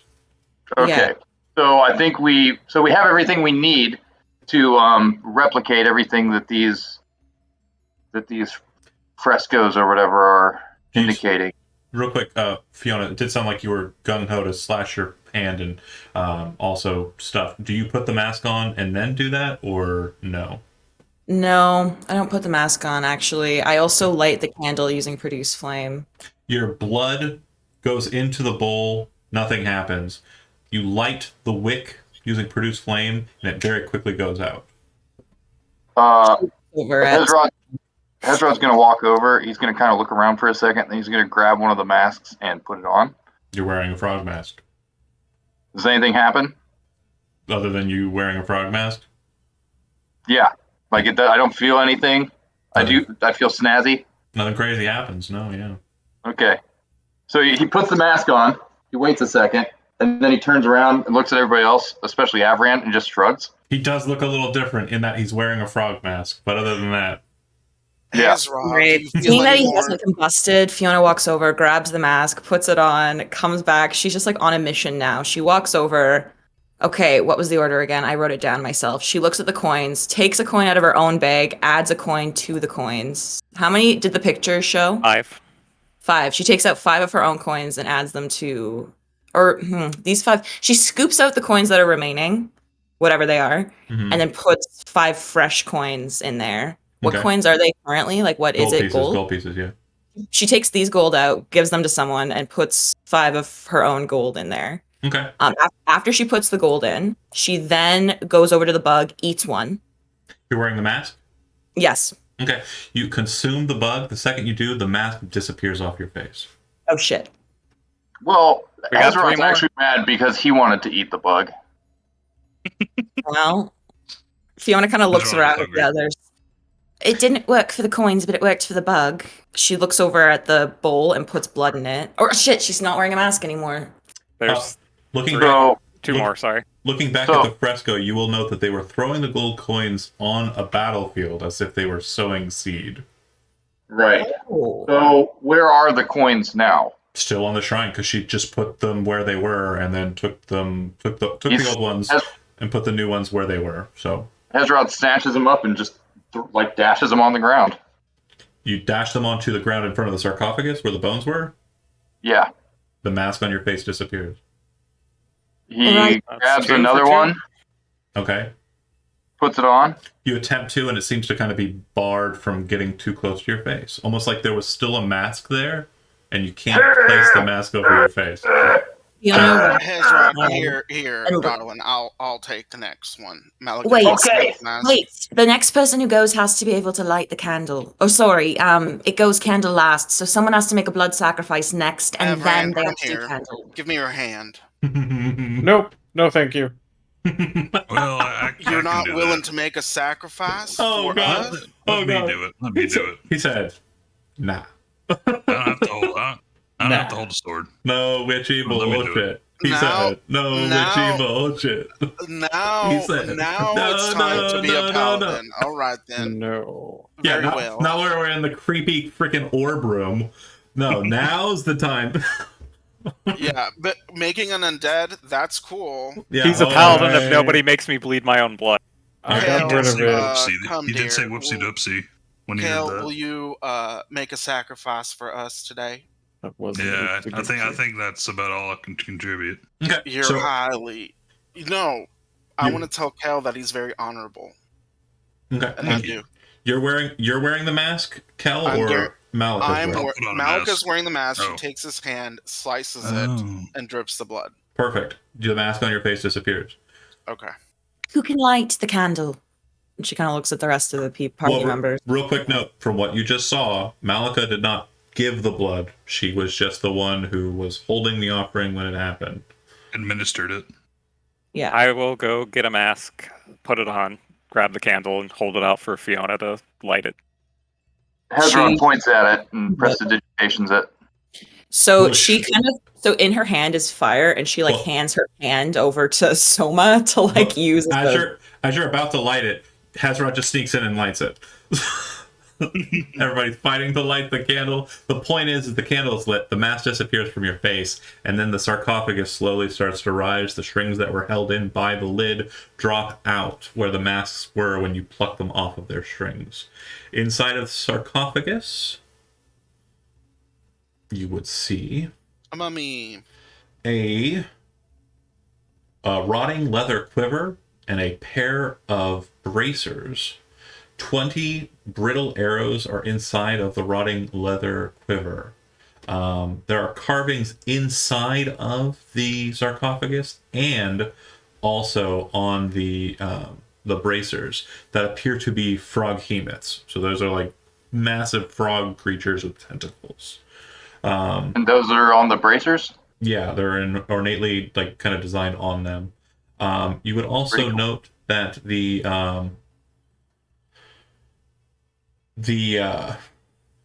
bracers don't seem to be affected by age, whereas everything else seems to have kind of rotted inside. The arrows are brittle, everything's kind of just broken about. That means they magic. Yeah. Hezrod's interested in those bracers. We haven't identified him yet, but he's digging the design. Okay. As you kind of reach down and touch them, the bracers glow as watery light ripples across the walls of the chamber. A monstrous tentacled shadow rises from the sarcophagus, kind of filling out the room. You hear a rumbling voice that echoes through the tomb. You are brave to summon me. Together, we will crush the Undying One. Let me join you, Ezrod. Out of character, who's the Undying One? You can take a couple guesses. The baby or talk. Alanusro. Oh, okay. That's everyone. Everyone's undying. Well, Except you guys. Wish to crush the Undying One, Let me but join identify yourself. you. I am Colonel Bosk. can you write it down in chat for us? Yeah. I'm sorry. Has who he is been previously established, or do I need to make a religion check? I think someone mentioned that Colonel Bosk was the chaotic neutral aspect of the God Heart that is the Lord of Storms and Destruction. What do you add to my arsenal of destruction if we are to go destroy this undying abomination? Too many questions, not enough destruction. Perhaps pass me off to someone who is more worthy. Sounds like you, Hezrod. I mean, Yeah, he said the magic word. So, Do you slap the bracers on? yeah. Okay. They are a special set of bracers of archery that also extend to any ranged attack rolls made. Even spell attacks? Any ranged attack rolls that are made, the damage is +2. Oh, yes. Oh, my God. I love it. I love it. I made a good choice. And you hear a, Hell's jealous. yes, you did. And then you hear kind of like a, wait. The invisible eye still lives. It appears. Wait, can everyone hear that? No. It's the invisible eye. The shadow of Froghemoth disappeared, and now it's just talking inside of Hezrod's head. Yeah. You see Hezrod's kind of like looking around as he's talking. Like, he's talking to Colonel Bosk, but he's also talking out loud. So you guys are hearing his side of the conversation. Absolutely. So, and I'm sorry, Colonel Bosk said the invisible eye. Correct. Is he referring to Raynak? No. Who the fuck is Raynak? No. Who is the invisible eye? The one that sleeps beneath the curtain.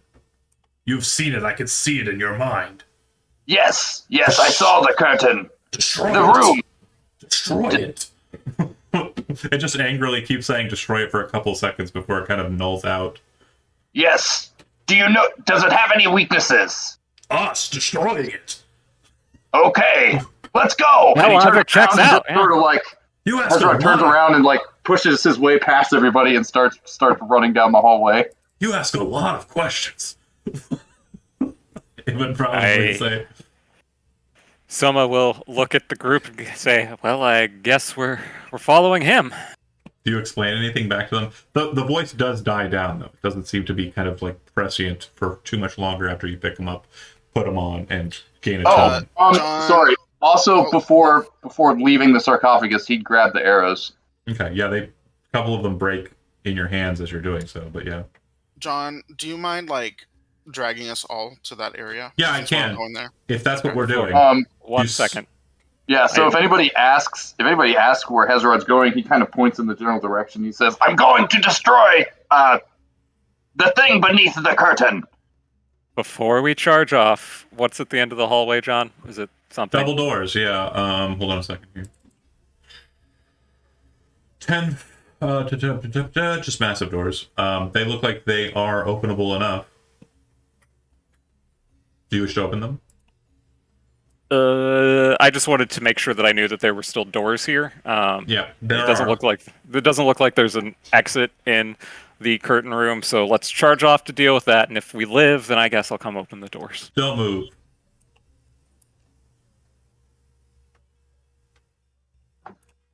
I have accidentally put some of you in walls because someone was moving. It wasn't me. It was Oh. probably you, actually. No. Now that I think about it. It was Kiora. Oh. It seems like you were the only one who didn't move, but you should be now at the Weird. entrance to the thing. And take the treasure this time. Says Resolute in the chat.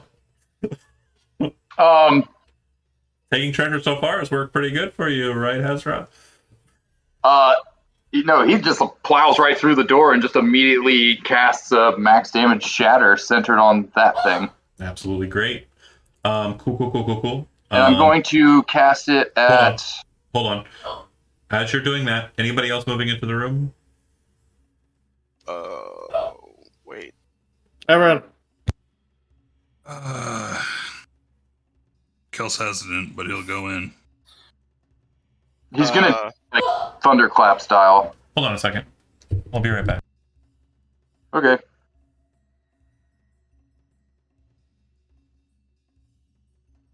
Or Kel will start to go in.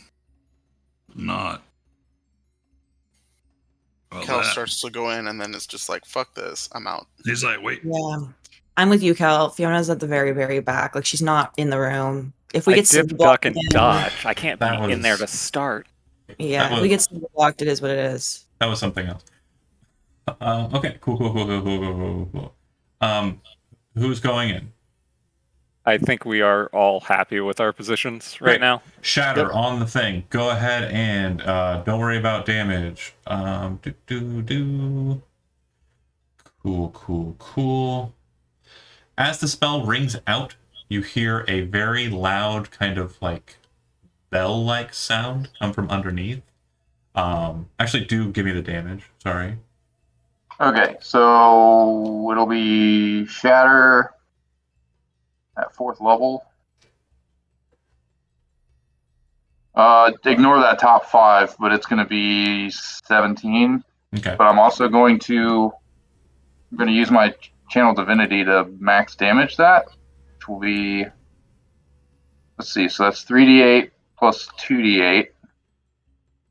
So that's a total of 5d8, which is 40 damage. Okay. You definitely see a cave, kind of like almost like a break in the weird orb shape. It causes the curtain to kind of drape in a bit, like kind of form like a bit of a dip, kind of towards the top. You also hear what sounds like metal raining underneath the curtain onto the marble stone floor. As you kind of rush in to do that, I need you to make a dexterity saving throw. Okay. And Avran, if you're rushing in as well, I need you to make a dexterity saving throw as well. You're fine, Avran.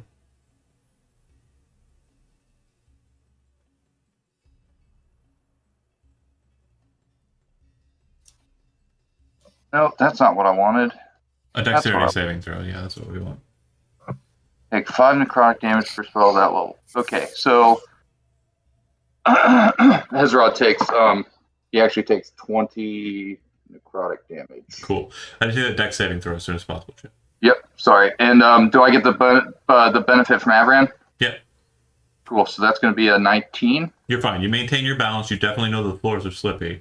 As the break happens, the shadow that was kind of over here from the last time you were in here, it's still over there. You see it kind of linger towards you a bit, and you notice that now it doesn't seem to have like a curtain attached to it. Those of you that are outside watch as a glass mirror panel appears in front of you. You can see yourself in reflection, but you can also see through it like it were very reflective glass that forms where the eye slot was before. You then hear a voice inside, and those of you outside can hear it as well, kind of enter into the room. You come forward. You wish to fight Belcorge, the unseen. You then feel all of the magic on your body sap immediately. Die. And you see an eye glow out of the middle of nowhere, and a beam of energy shoot directly at... that would be Hezrod. Hezrod's the problem. Gotta deal with the Son problem. of a fuck! We gotta deal with the problem. Gotta fucking deal with this problem here. I think you're gonna be making a saving throw. I just can't remember which. Actually, first roll a d10.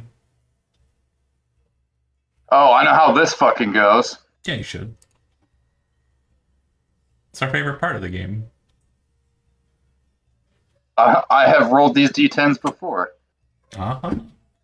So, I think if I remember correctly, I'd rather take a 1 than a 10. yeah, I'm gonna say that instead of saying die, he says kneel. Go ahead and make a wisdom saving throw. Context keys are important, so I won't do the he says a thing until after the saving throws or the rolls are made. But yeah, go ahead and make a wisdom save. That's another +4, so that's a 20. You're good. It feels like a charming presence kind of lingers to try and force you into compelling and wanting to desire that, but it does not take hold. All right, so we are now in a combat. Everybody go ahead and roll initiative, and I will change the music for fun. Motherfucker.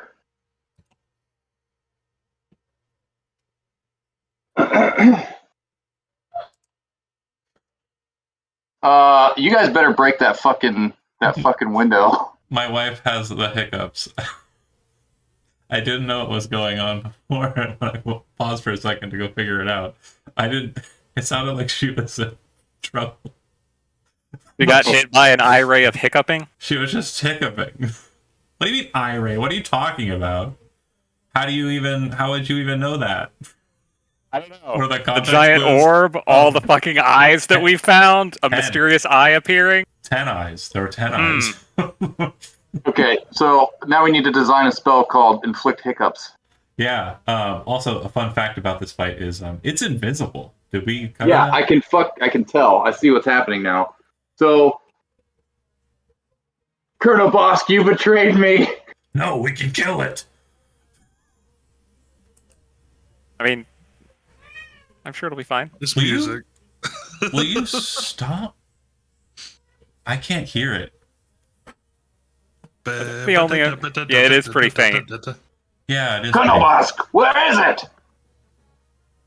You only have no magic if it's looking at you. That's And the I wrong- think so far, Hezrod's the only one that it's looking at. That's the wrong one. I'll go Was with it- this one. I mean, That's grand like current finale music. is probably accurate. Yeah. Better. Okay, cool. So right now its cone is focused on you nerds. Okay. Soma. Is everybody rolled? I have not. Get Let me it. do that. I know. Let me get Kiora out of the way. Sorry. We got murdering to do. I haven't killed anybody yet. No, This Is the curtain still here? Oh wait, no, it probably got obliterated because I cast a very powerful shadow. It didn't actually hurt the curtain. It hurt what was Oh. underneath it. Is the curtain still like hanging on something? It does appear to be. And like I said, at the top, it looks like it divoted in, like whatever was underneath is broken a bit. Okay. Hmm. there you go. I got a 19. All right. I'll I let can't- Kel go first since he's closer to the mirror than I am. Okay. Kel, you're up.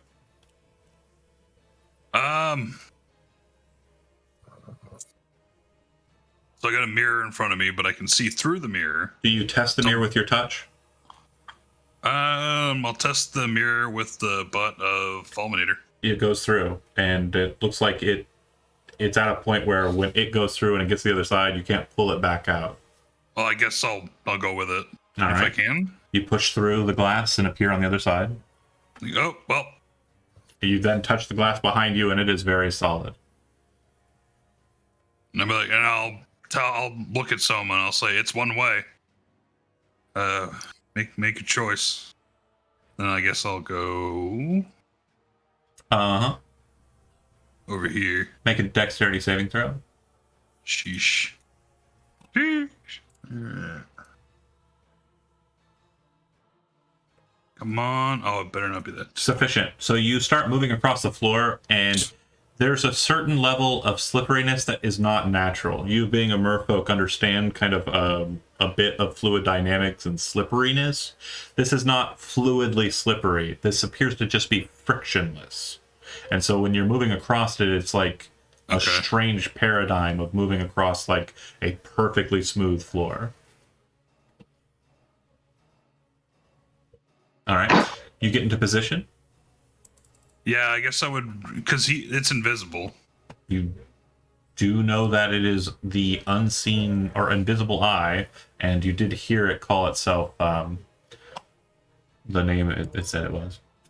So I heard it talking. Could I base like where it is off of the voice? Room echoes pretty well. Okay. I guess But- I'll get on one knee and ready up. If you're trying to seek it out, you can make a perception check. There are other means to detect it that you may not be aware of. That I will do. Okay. Perfection. It appears to be about here, based on the fact that the shadow is present here, and it's candlelight on the outside ring that seems to be generating that shadow. So you kind of point out in that direction, and that's your action, perceiving where Okay, it was. that's fair. Yep. So I say, yep, it's over. It's still So does the curtain hang to the floor? yes. Okay. On my turn, as Mhm. just kind of an item interaction, can I take a ball bearing and throw it at the mirror to see if it goes through or Goes it through. stay? It seems like passage through it on this side is possible, but yeah, it would be item interaction toss. That's fine. I'm okay with that. Yeah, I And- told you it's one way. I'm more testing to see if Malika and Fiona can maybe shoot through it. Gotcha. What I will Oh. note is when you do throw the ball bearing through, there's a certain level of refraction, which kind of distorts your aim. Okay, that's fine. All right, I will step in, and I'm assuming make a dex check immediately. Yeah, well, only if you move on the floor, but yeah. Yeah, I will be. Dex saving throw. You fail. So the second you start Do we moving, get the +4 from? Oh, you do. +4. you're fine. So 12. Okay. Go where you like. So there, could I have seen where Kel was trying to point from me being just on the other side of the mirror? Or I'll allow it.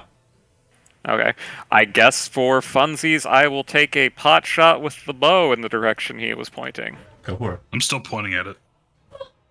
Move away from people And- to. You would probably say, well, I have spider claim. I know that it's being slippery on the ground. It's also Normally negates that. Yeah, also, it feels like those boots don't seem to work the second you stepped into the room because of where you're kind of standing initially.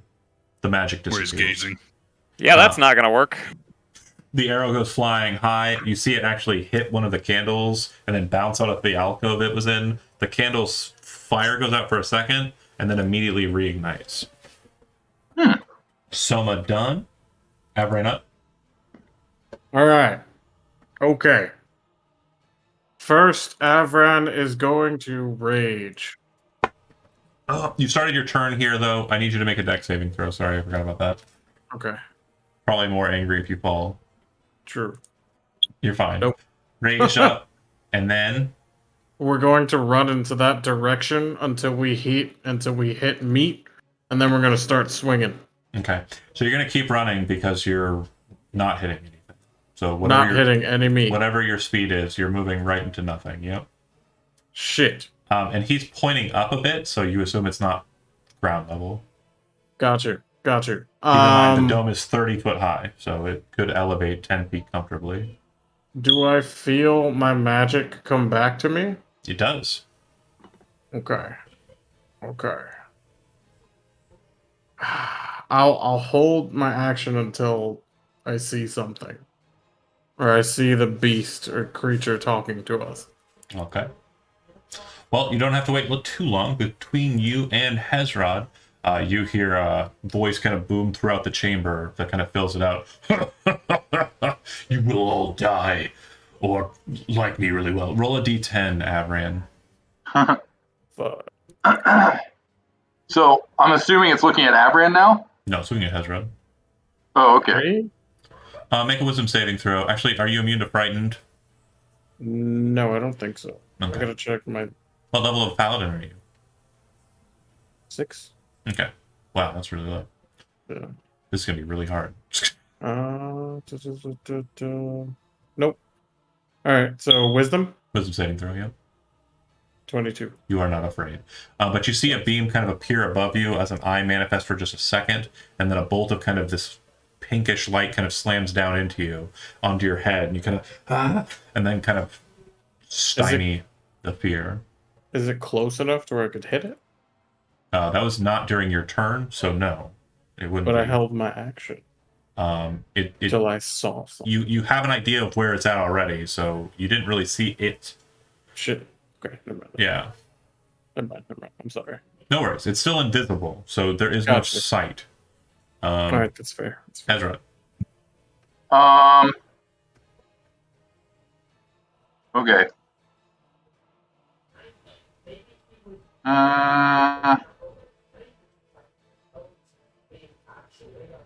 Can you? Where's the shadow at? The shadow is here. Could you Cal like maybe? is pointing here. Can I maybe like what? Put the token down on the map? No, it's invisible. No, like put the shadow down on the map. No, because it's gonna move a lot.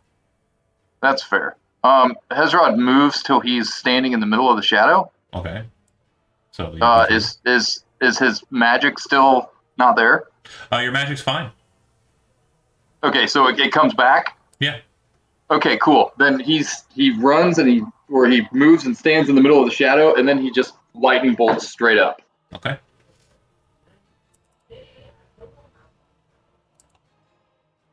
Cool technique. That's 26 lightning damage. You make Stenin proud. All right. So as the bolt of lightning courses upwards from you and kind of snaps up to the ceiling, there's a moment where you can see the lightning kind of connect against the ceiling before that bolt, because that's how lightning works. But then you watch this web kind of circle around this orb in the air, and for just a flash of a second, literally not enough time to really register it, you see the silhouette of this floating orb with these strange tendrils kind of coming off the top of its head, and it kind of in agony as you hit it. All right. After your turn, I'm gonna actually start rolling the d10s because it seems like it'll be easier to track. Wisdom saving throw from you as well, Hezrod. But now I'm close to my buddy Avran. So you get super cool best friend benefits. It's a 31. Yeah, you're super high. All right, it's annoyed. Fiona. Seeing that Kel and Soma managed to get through without any harm, she's going to also attempt. So let's see, 5, 10, Yeah. 20, She will step through the portal. It's more of a glass panel. You're good. Oh, okay. She will attempt to see this thing. Okay. I think she gets advantage on all perception, right? Yeah, with the eye sockets or the eyeballs. Yeah. With my peepers. Okay. So yeah, she'll perception try to see this fucking thing. Oh, advantage means nothing.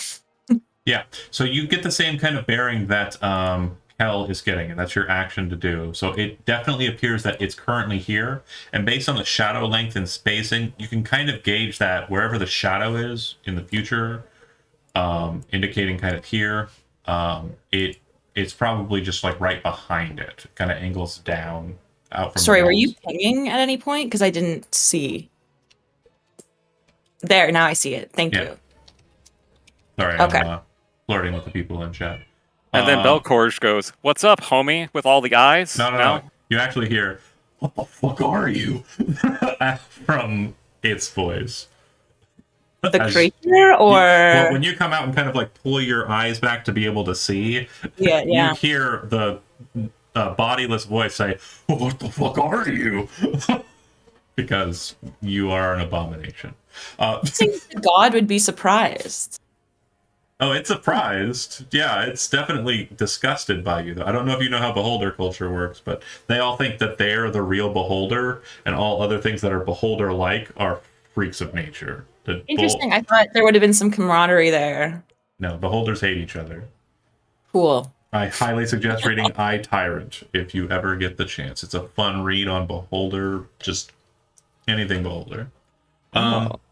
Okay. Fiona, you know its proximity, and you have a good idea of where it will be moving forward. So what I want to make sure you are aware of, if you've succeeded on that perception check, so that would be Kel and Fiona, you can indicate where it's at, and I'll kind of highlight it to you at each point of its movement, but that does not change the fact that it's still invisible. You just have an angle to shoot at.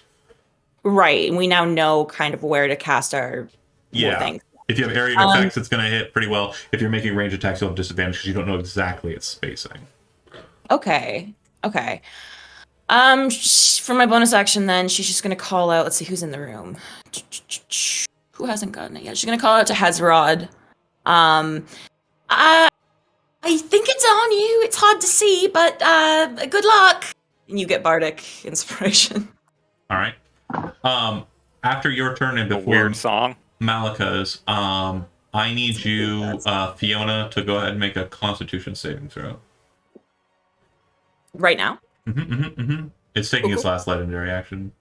And For me? Well, you're the new weird thing, yeah. Like it's attacked everybody in kind of a sequential that has been a target. Cal and Soma just walked in and didn't do anything, so. Well, Soma tried. Cal didn't really. I tried seeing. No worries. So you see. I get +4 from boy. Oh, well, he's too far away. Nope. You see a kind of black eye appear in the sky for just a second, and then you see this massive black energy ray that kind of cackles and shoots off in different distances. If you're familiar with like Omega rays, that's what I'm talking about. And smashes into Fiona, kind of stepping you back a bit against the glass. You take 36 points of necrotic damage as it enervates you. All right, Fiona done. Malika, you would basically be seeing this through the mirror as it happens. Fiona just puts it on. But it's your up. What would you like to do? Well, fuck all this. Well, okay, bye. Well, not one to turn tail. Malika will cross in. So my biggest concern. So I get the idea just from what has occurred that there's a shadow and the thing is near the shadow. What I want to know is how high it is above the ground. Yeah, they're pointing about 10 feet off the ground. Okay, so we, in that direction, will dig into our drow lineage and ways Fairy fire. And we fairy fire. Right. 10 feet above everyone's heads. Or I guess DC is 17. Hezrod's head. Failure. So you watch as an outline of the creature appears in what color? What color? Purple. Okay. So Jijo, I could kiss you. a bright purple outline of it appears, Me too. which means that it is no longer benefiting from invisibility as per the nature of the Found you. spell. It is still technically not visible, but it is glowing. Like its outline is glowing brightly enough that you can see it. So yeah. Malika. Bonus action hex. Okay. There it is. Unfortunately, no, I can't allow that. Fairy Fire, even though it's a racial spell casting, is still a leveled spell. Oh, duh. No yes, worries. might be. It's okay. It's okay. So Fairy Fire, and then kind of like preparing the hex, and you can hear a voice in the back of your head. Good. This one must die before we can continue. At the bottom of the initiative, you see this thing now glowing move with quickened speed. But before it does, I believe Avran had a reaction, and Hezrod, you will have a reaction as well for opportunity attacks. Avran, your attack will be normal. Okay. Hezrod, your attack will be at disadvantage because yours is an opportunity attack, and Avran's is a readied action. Am I throwing the sword? It's fairy fired, so it'd be advantage. No. So yeah, but it's still invisible. Oh no, sorry, it doesn't give you benefits. Right. I got it. So yeah, you would have advantage. It forces disadvantage because of its movement, because of characteristics of its movement. So you'd be at straight shot. Avran would be at advantage, and Avran, it's above you. You're wielding a great sword, so you can wield it. Okay. Straight shot Thank you. works. Well, Appreciate it. so that wasn't a ranged attack, so that's actually only going to be an extra 3 damage. So Right. that's 14 plus 3, 17. and then also because of Blessed Strikes, that's an extra 2d8. 2d8. I critted. Oh right. Yeah. I missed. How are you 8th? Oh yeah, because you started as 5th, and Avran's slow. Got it. Yeah, you had advantage, but it's definitely a miss. You would not have been able to great weapon attack it though. Oh, Okay. Well, no, you would have because you readied. You're good. Okay, That's 25 damage total. got it. On it and done. Okay, cool. All right, so it zips across the chamber on initiative 1. Once it gets to that position, you see it kind of spin about, its tentacles, eye stalks kind of moving about wildly on the top of its head. Its eyes move directly onto Malika. The second that happens, the fairy fire vanishes. Oh, fuck. I can play this game too. And then once it vanishes, you see 3 eyes appear and glow and ignite as beams fly out from them. For Malika, roll a Constitution saving throw. For Hezrod, roll a Constitution saving throw. And for Avran, make a Wisdom saving throw. It's 14 for Hezrod. Fail. Avran, 11 is Oh, wait. Can I use my Bardic Inspiration? You can. And that's a d6? Yep. Yeah. So 14 plus 5, that's a 19. Oh, that'll work. Okay, and Malika, you're adding 2 to your roll, so that will be a success. Okay, so let's see. So for you, you feel a beam kind of lock into you for a second, and you feel your body seize up, and then you kind of and pull yourself together, and you feel your joints kind of snap back into mobility. For Hezrod, a bolt of black energy similar to the one that hit Fiona comes flying out towards you, slams into you, and you feel it ripple across your body. You take 18 points of necrotic damage instead of the 36 you would have taken. And then, because you halved it for success, and then Avran, you failed, you just pass out. All right. Is that like a sleep, or is he unconscious? He just falls over unconscious.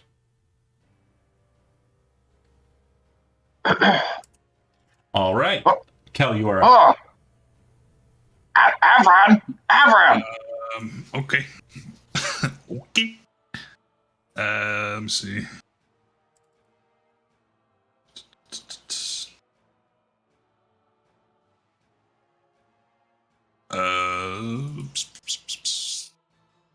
And as it locks onto you, Malika, and shoots everybody like that, you hear it kind of yelling across, but it fills out the entire chamber. It says, "You fight like flumps." I don't even know what that is. I don't even know what you mean. All right, Cal, take your shot. I'm gonna cast Zephyr Strike on myself, then move here. Okay. And you assume that it's about here based on its shadow being kind of present here. Right. Dexterity saving throw. Okay. Let's see.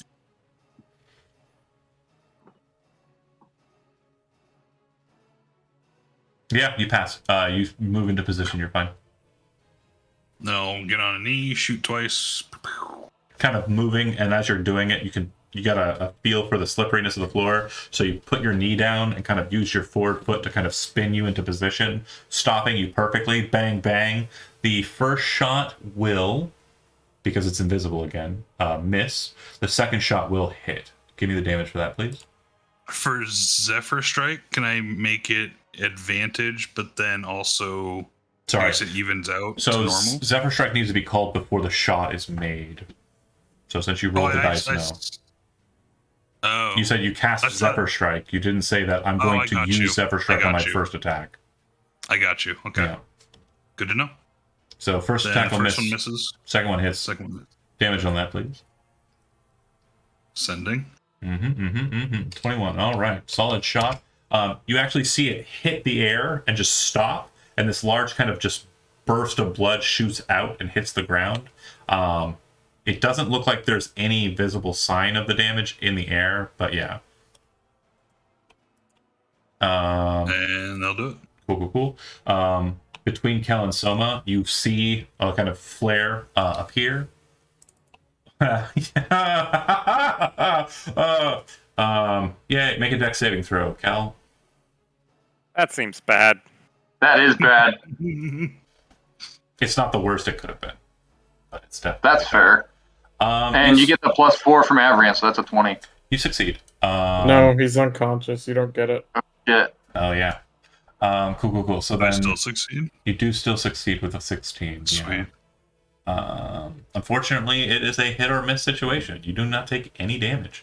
The ray that's fired is direct, perfect, and just absolutely just vitriolic, kind of like bright green energy. When it hits the wall behind you, you watch a portion of the wall just disintegrate into ash.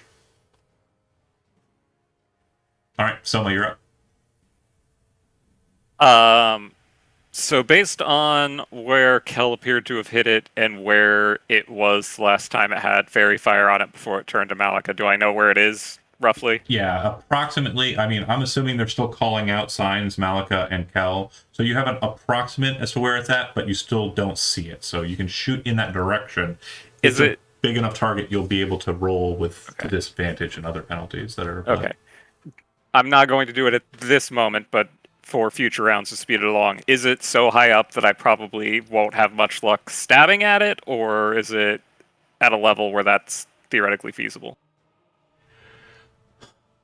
It's up, so it's kind of like an upwards thrust. You're a 5.5, 10 or 6 foot tall man, Osirian or Saryujan. I assume your arm extension is about 2 feet, so yeah, you can kind of swing a dagger or a short sword or whatever up. A rapier, even more so. I am going to take this opportunity where I'm at now to steady aim to try to counteract the disadvantage and just have a straight up roll. Is that? Okay, that works. And then take a shot with a short bow? Yeah. All right, 19 will hit. 19. Give me damage. And no sneak attack damage because nobody is in proximity, so let me uncheck that. A whopping 6 damage. You see the arrow hit, stop, just kind of hang in the air, blood kind of like moves out from it, and then all of that just vanishes in like a blink of an eye. Because unlike fucking DJ. Avran, between you and it is going to I definitely want to murder Malika. But I also want to shoot Kel. I do want to shoot Kel. I want Kel dead. You don't. That was No. that was a lot of damage. Strength saving throw from you, sir. For me? Mm-hmm.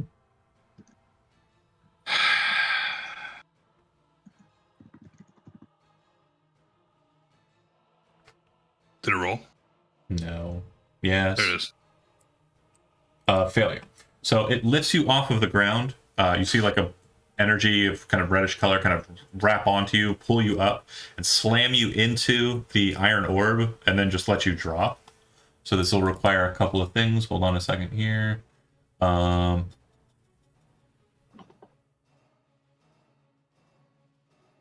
I secretly had advantage, right? No. You take 10 points of bludgeoning damage as it slams you into the orb, and then as you fall, make a dexterity saving throw. Okay. Multi-tiered. Yeah, we love that. You grab onto the curtain and kind of hang a bit, so now you are up there on the curtain, but not falling 30 feet to the ground. So you can climb down on your next turn if you'd like. All right, Avran, you're unconscious. Nothing's changing that. We're moving on to Hezrod, but between your turn and Hezrod's turn, he'll use his last legendary action. Ooh, this is the big one. And I can't see Kel right now, so I am going to shoot Hezrod. Give me a dexterity saving throw.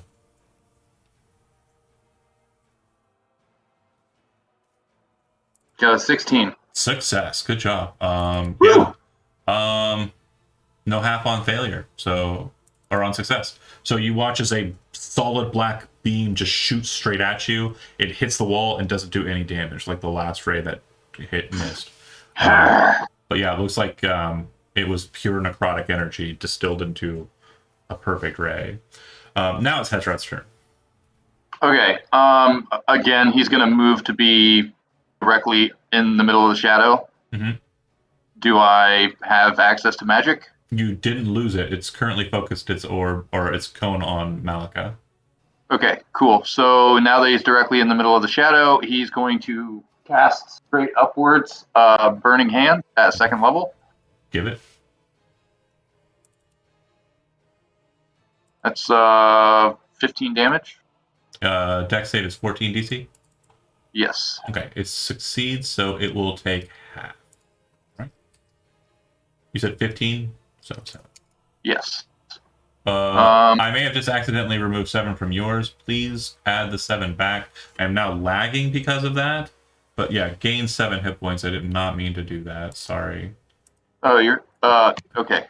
Thank you. No problem. Bonus action. Shit, there was a bonus action I wanted to do, but I can't remember what the fucking was. And I cast a spell, so I can't do that. Okay, that's it. That's it for Hezrod. All right. Hezrod done, Fiona up. Again, you have an idea of where it's at approximately, but you do not have line of sight. Okay, even though I did the perception, that doesn't. It's still invisible. You know approximately where it is, but if the spell requires you to be able to see it, you can't use it. Okay. Oh my god. I think just double checking. Everyone's gotten hit, right? Or has anyone managed to evade this thing? I can neither confirm nor deny that because I don't want to suddenly become a target. Amazing. Regardless. You've definitely seen it get hit, and you've seen your party get hit. You do notice that Avran is currently unconscious. It looks like he's not wounded. It just looks like he's sleeping. Either way, I mean, I'm not sure if the rest of you need it, but I sure as shit do. I'm casting Mask Humans. Sorry. A bit of a retcon. Hezrod, can you roll a dexterity saving throw? You moved. Oh boy. Okay. 19. You power slide into position. You're not falling down.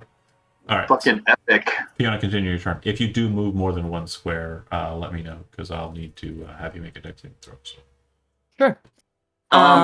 If you are going to cast Mass Cure Wounds, could I request that you see Hezrod when you do it? I'm almost positive that I can. Like, I Okay. double checked that you're all 30 feet within me. Okay, excellent. I think you all are. I think we're just going to do some healing because this thing is relentless.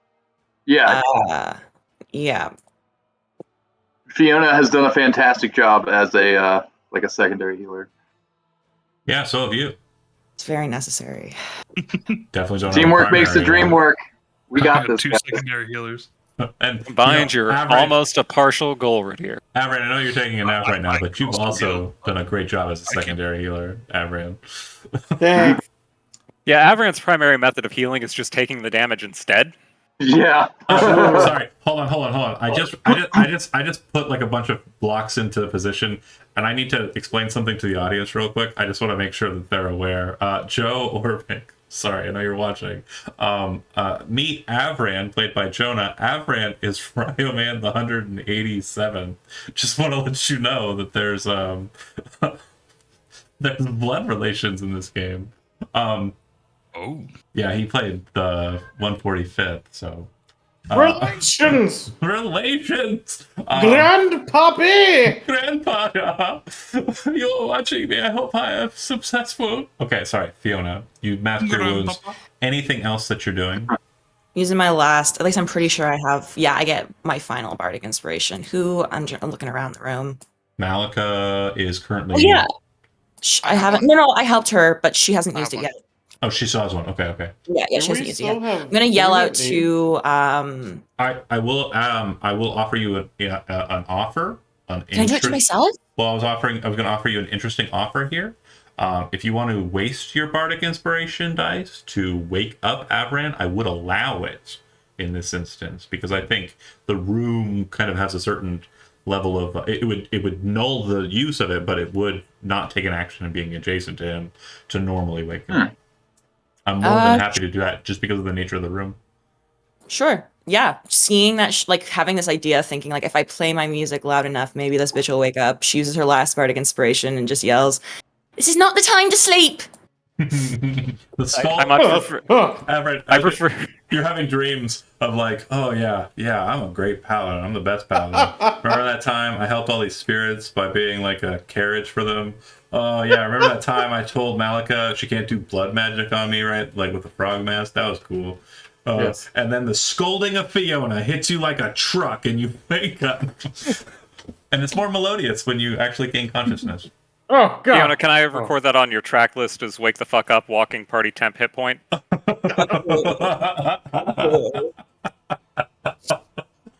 Definitely making the hottest hits list. Oh, I don't want to give you inspiration because I want to murder you with this thing. So That sounds rude as hell, man. Fiona can turn Malika. Incredibly.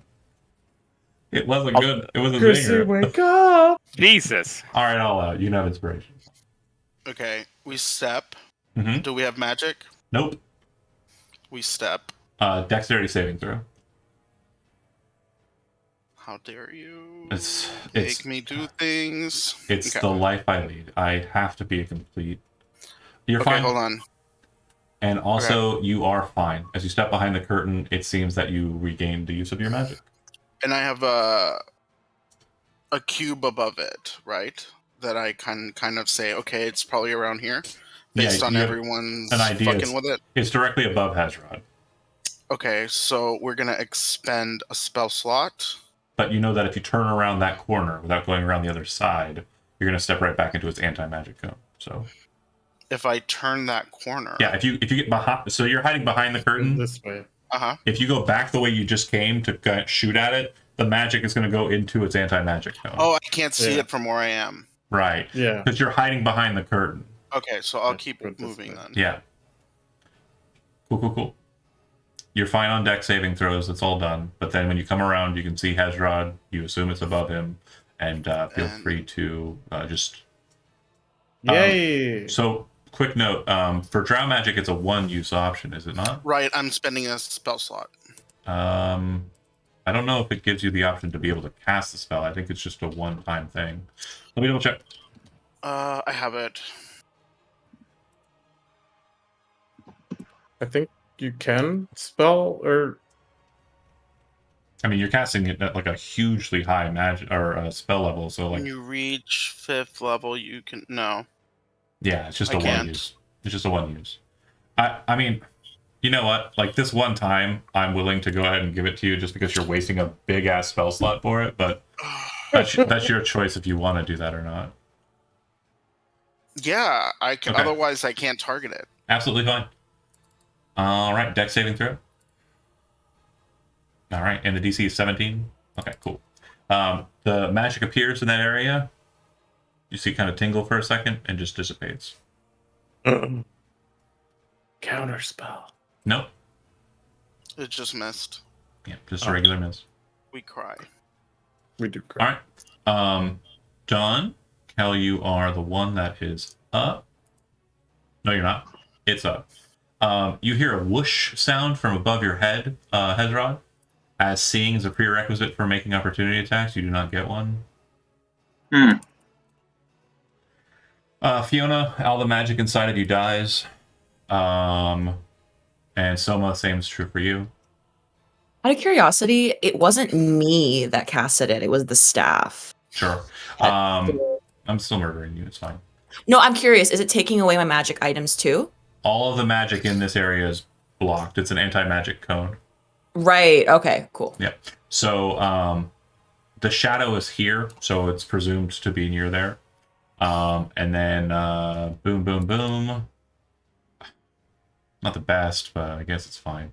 Fiona, make a dexterity saving throw. Soma, make a strength saving throw. And Malika, make a... Oh, there it is. Wisdom saving throw.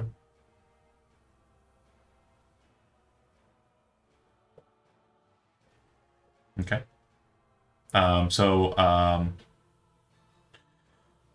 You are fine, Fiona. You see a ray of kind of bluish energy light upon you. It's like a slow moving kind of ray, but it like moves to connect with you. You are able to dodge it. The beam that hits Soma is kind of reddish color. It grabs a hold of him like a lasso and drags him across the room. You then hear a sound. We'll get to that in a second. And then the same beam that knocked Avran out shoots at you, but doesn't do the same. The bite hits an 18 AC and deals 9 piercing damage. You feel nothing just shut its teeth down on you, Soma, and kind of bite you across the shoulder. The teeth feel like they're feet long. How much damage was that again? Sorry. 9 piercing. You can uncanny. Oh no, uncanny dodge requires you to see the source. All right, Kel, you are. Does you know where it's at now? Nah, it doesn't see it again, but yeah. All right, question. Mm-hmm. I'm up. How high am I up? Like 20 feet? You're on the top of it, basically. So if you wanted to crawl up onto the orb, you could use it as a firing position. That's even better what I was thinking. Okay. I'm going to go ahead and move the board in the middle there. Hold on. Dynamic lighting. I was actually thinking of swinging the curtain. Oh, no. It's too heavy. Okay. Yeah. Like, again, Elizabeth would know exactly what I'm talking about when I'm talking about curtains. It's like this thick. It's Yeah, like, they are pretty thick. yeah. The thick boy. I just thought about like kicking off like over this way Sure. and then swinging this way. But No, but yeah, I get climbing up on top of it seems to be the easier route. And once you get up there, again, it seems to be right underneath the hole, the lich hole, and directly above Soma, based on its shadow. I'll shoot at it once. Disadvantage, of course. Can I call Zephyr Step? Yes. So you have To shoot. advantage, which will balance it out. Yes. Regular shot. Regular shot. Do one shot. Second thing is, Miss. damn, that sucks. Cure is gonna whip around the corner and then do an attack. Okay. Also at disadvantage. It's fine. You're just gonna like try to slam right into it and like bite. Absolutely fine. Should I have to open up a sheet?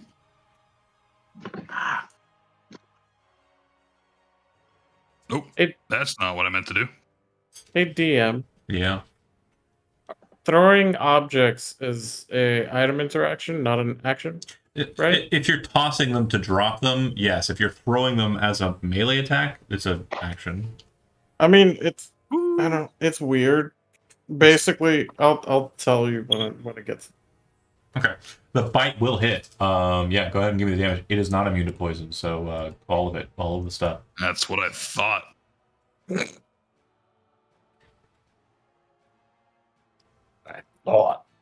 So it's 5, and then I'm just rolling the 3d4. Poison. Big poison.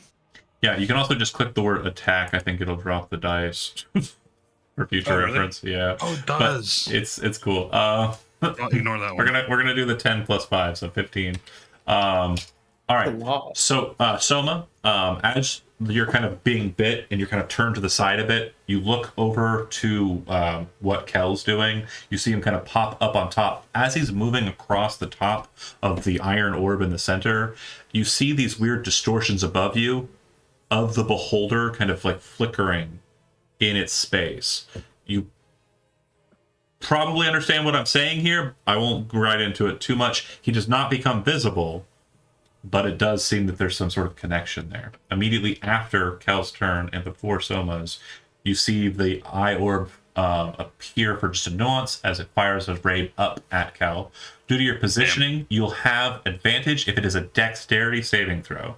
I'm rolling the dice. It will be a dexterity saving throw, and boy, do you need it. Go ahead and give me a dexterity saving throw with advantage. Goodbye, everybody. Need it. Goodbye, everybody. Is Kiora going to do a get down, Mr. President? That's a success.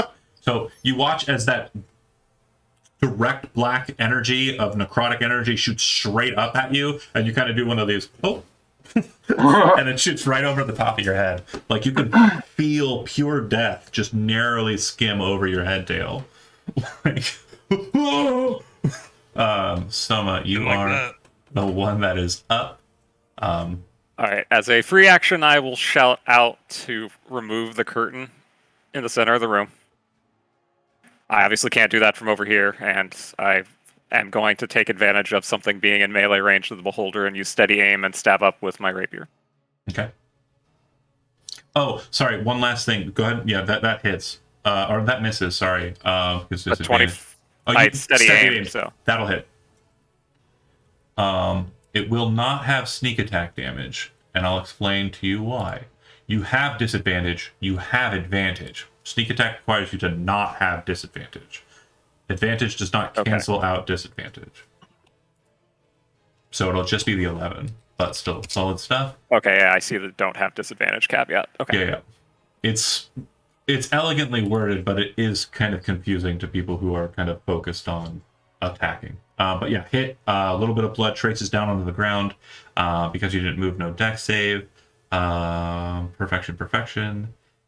After Soma, but before Avran, it will still try and murder Kel on the top. Strength saving throw. Christ. Goodbye. Yeah. So you see the red beam kind of shoot out towards Kel, lash around his neck, and kind of drag him upwards for a second. He's kind of thrown ass over tea kettle off of the top and then just let go. You fall 30 feet. You take 17 points of falling damage as you hit the ground. And that weird momentary flicker, some of that you saw as he was moving around on it, you see it for a second as he's pulled off of the curtain. But yeah, it dissipates. Avran. Yes. Okay. You stand up, half your move. Before that. Oh, okay. Can I, since the floor is slippery, It is. can I push off of the wall that I'm currently on and slide my ass to the middle of the... You know what? That's the shit I love to hear. Yeah, you can. You certainly can. Go ahead and make a strength athletics check. That shit is metal as fuck. Okay. And you're trying to move towards the curtain. Just give me give me an angle. Give me an angle. Point in a direction with the ruler. I wanted to go this way. Okay, cool. Malika, I need you to make a dex saving throw. I got a 20. All right. Avran, I need you to make a strength saving throw. Okay. 14? That's good. So you slide out, and Malika's kind of like hiding behind the curtain, focused on the combat, like doing one of those like things. And then you hear a oh as the paladin goes shooting across the sliding floor, hits you. You land in his lap, and he kind of catches you with his arms, and you kind of spin just a little bit further as the two of you are now prone in this square. Cool. Can I stand up? I need one of you to pull off the curtain. You can. You can stand up. That would be fine. Okay. Can I still move or no? No, that was your movement. Okay. Fuck. How far is the shadow? Like right here? Yeah, it's about there. It seems like from what you can tell, it's over top Soma, because you can see Kel's serpent and Soma both having retracted their weapons from it. Yeah. Fang and sword. I don't know if you can answer this, but is it close enough for pocket sand? No. Okay. Is the curtain close enough to be pulled off? Yes. Oh, is it? Okay, I'll pull it off. Okay. Make a strength athletics check, and this will be your action. Gotcha. I apologize if I'm misinterpreting this. Nope. Does anyone have inspo? You kind of grab a hold of it. I'll use inspiration because you just earned it. You grab a hold of it and you pull down. Malika and Avran both need to make dexterity saving throws because it is coming down in your direction. I was joking when I called this instead of Thunderdome, Save Dome. Jeez. You got a +4. Okay, it doesn't matter. I got a 13. Malika, you gotta. Oh wait, yeah, your shit's already added. You're kind of sitting in his lap, and you kind of see the curtain coming down, and you're just like, and you just very quickly kind of roll off of him, like hitting him in the face and kind of rolling over top of him, landing in this space, and you hear like a wet towel being thrown on the ground. You see that the curtain is completely over top of Avran, but you then also hear a no, and then you see everyone, the creature, manifest as if a curtain was pulled off of the top of it. Floating in the air in the center of the room is a massive iron orb that appears to have been dented in by the shatter spell that was cast on it in the beginning. Avran doesn't see it yet. No, yeah, that's true. You are. So yeah, basically, the thing that it was blocking sight of it is now blocking your side of it. So I guess it's still the unseen in that this regard. goddamn beholder casting darkness on Avran. That's so rude. Fucking magic. Fucking spell crap. Avran, your turn is done. It will use its last legendary action.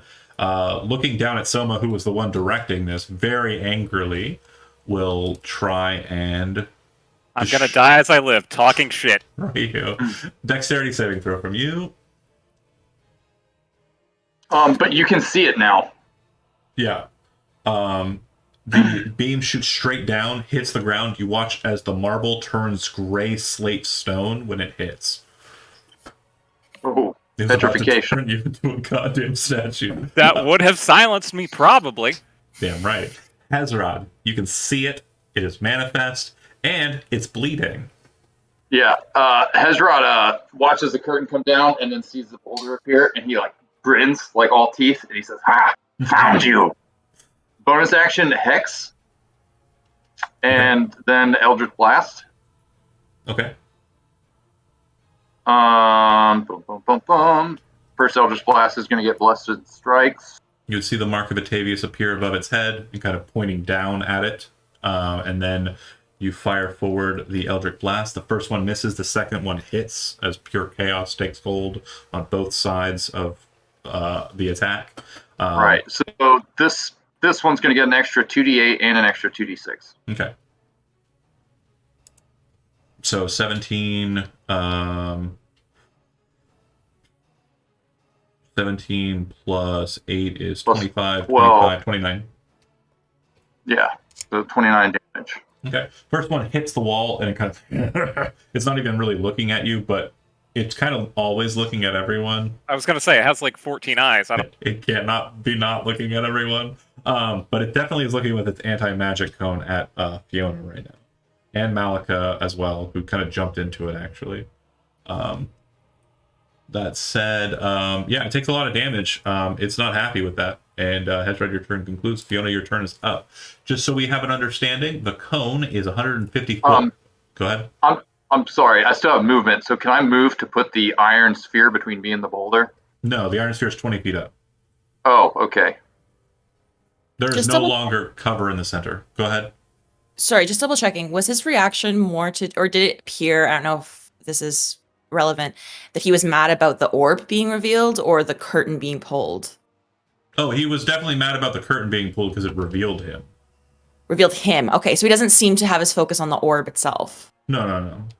Okay, cool. Just double checking. Yeah. Good note. But I will say that its cone is massive, so it is basically like this entire kind of space. So it has all three of you kind of in its eye, its central eye. You'll need to get to the other side of the orb to be out of it, or need to get over towards Kel, which will provoke opportunity attack. But yeah, Oh, I'm within the attacking range for him. yeah, but well, no, you're not in the attacking range now. I'm just saying if you want to move towards Kel, you would have to pass through that. Okay. Yeah, I mean, I'm trying not to provoke an opportunity attack from this thing, but I am trying to like crawl out of its gaze. So, Heading north. yeah, I think I would probably head either that way or this way. Okay. Yeah, because you can run underneath there's no longer a curtain here. It's just an orb that's floating 20 feet in the air. Yeah. Okay. So So she you can can- probably make it over here beside Hezrod. Yeah, perfect. Okay. So she'll try to do so, Yep. knowing fine. that it's slippery as hell. I'm guessing a dex save. Oh yeah, dex save. Sorry. No worries. You're good. You make it over there. Oh, nice. DC's 10. Oh, nice. It's just another And she'll added look- annoyance. Oh, okay. Yeah. She'll kind of look back at the thing. She's no longer she can like feel her magic return to her, I'm guessing. Mm-hmm. No. The anti-magic cone stays directional until I move it in the turn. I can't change my gaze right now. Right, so she can feel that she has Oh yeah, magic. yeah. Sorry. I misunderstood your question. I thought you were saying, or your statement. I thought you were saying he was trying to look back at you. Yes, you have No, magic no. back. Okay, cool. I'm gonna try to hurl an orb at it. Give it. Let's see what happens. It's a miss. Fudge. Can I use inspiration? If you have inspiration. Let me double see if I do. I actually don't know if I do anymore. Oh, I do! Hey! Hi, little Alright. dragon. I'm gonna use it. Okay. So everyone spent their inspiration now. Nobody Yeah. has inspiration. All right. I don't think.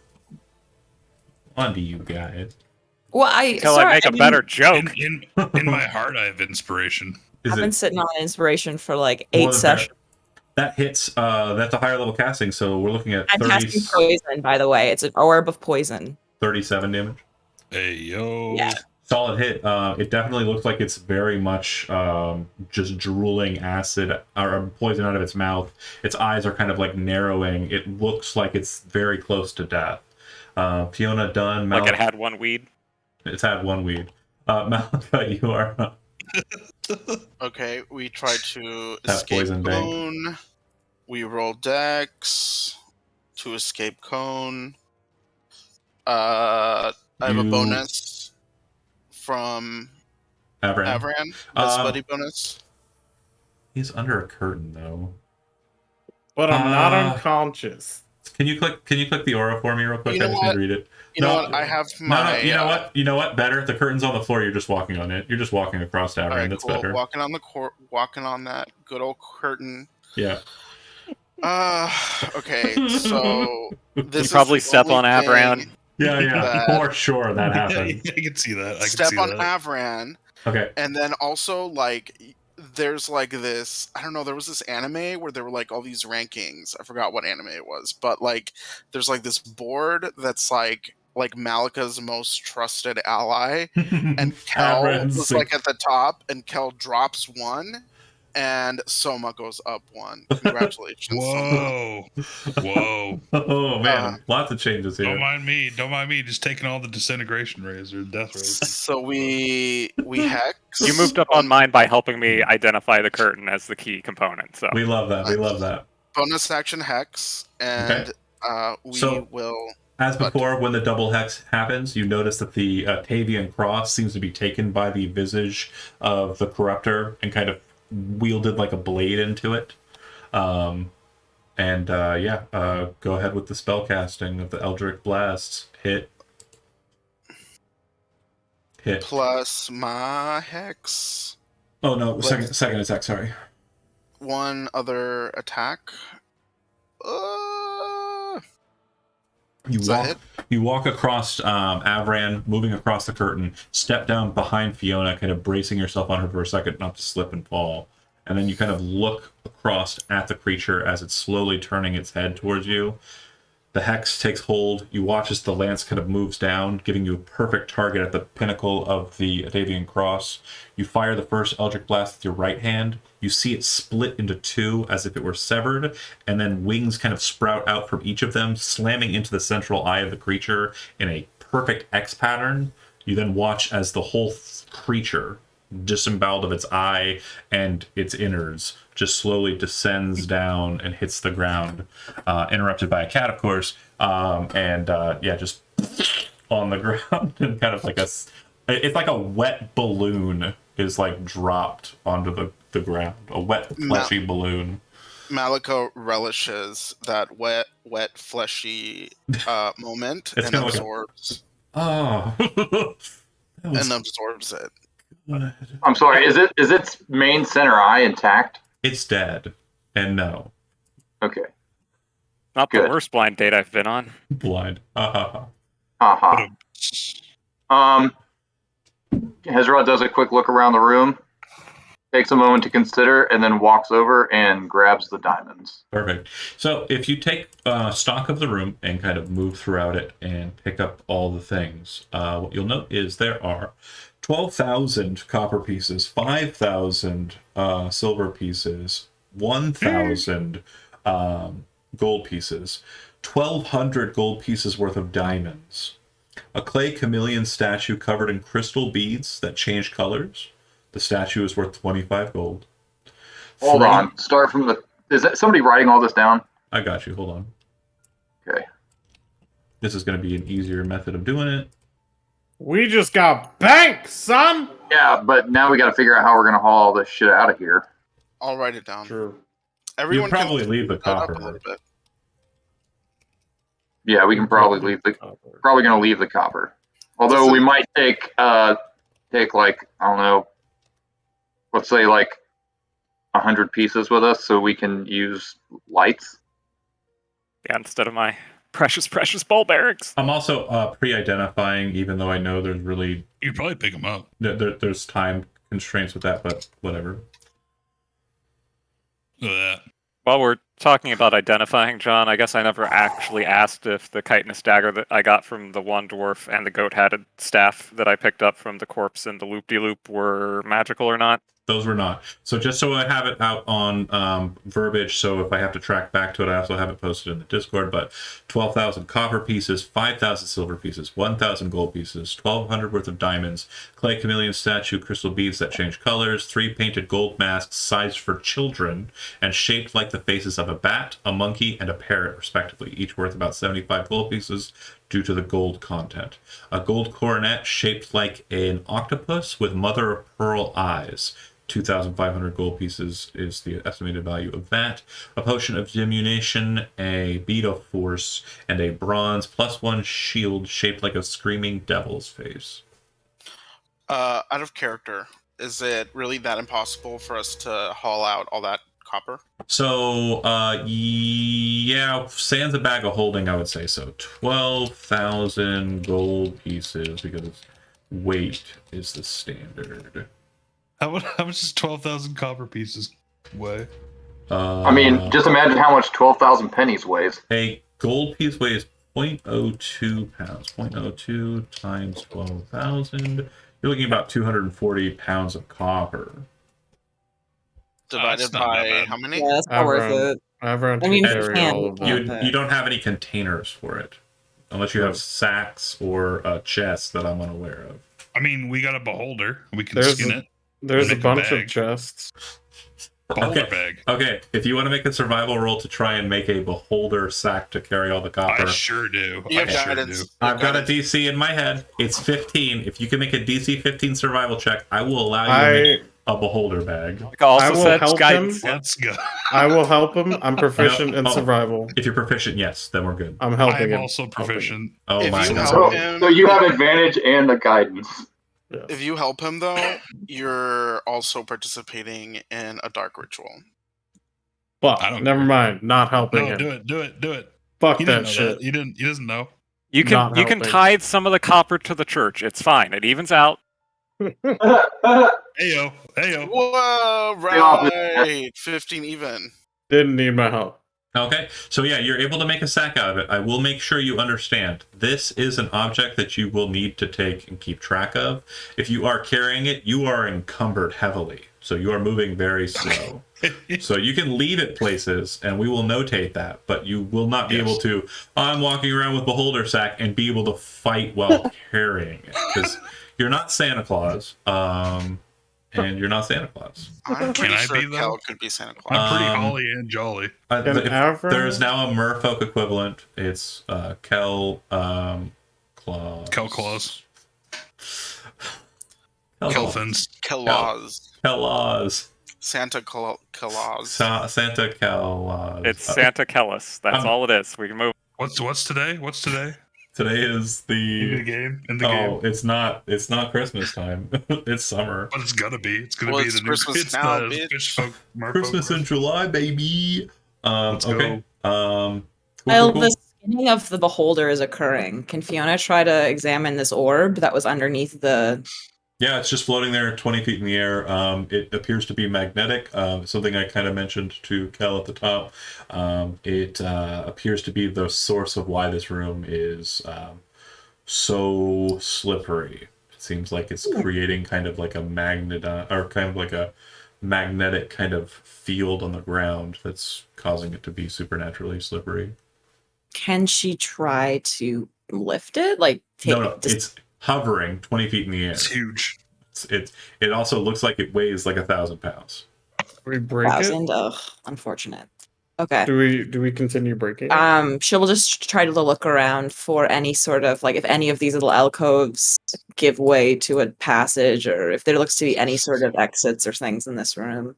There's a Okay. She'll just be loophole. taking her time doing that. Okay. Yeah, there's no other passageways out of this chamber, just the loot.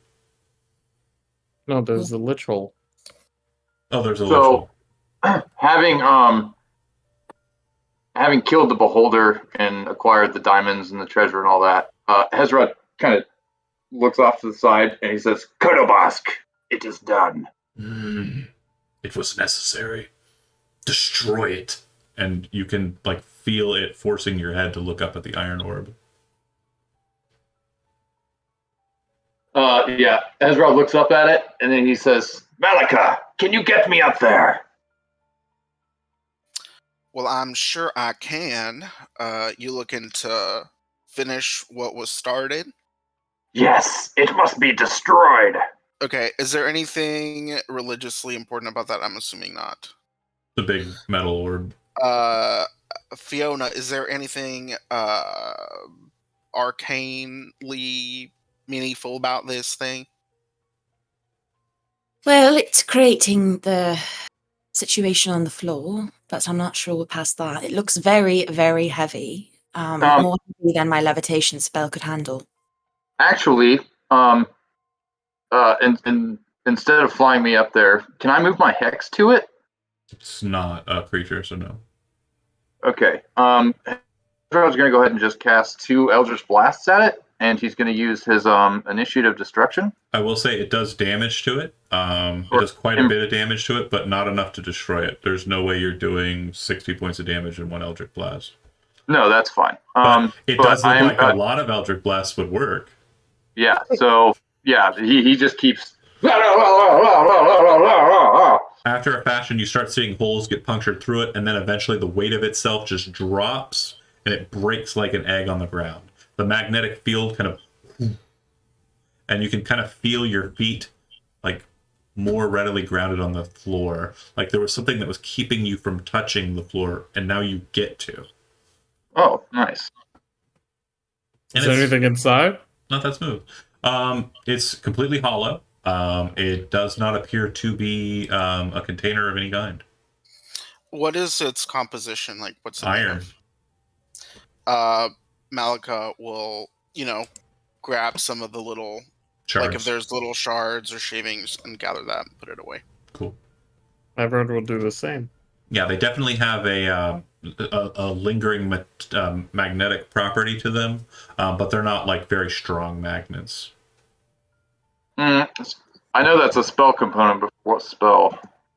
I can use it for magic circle.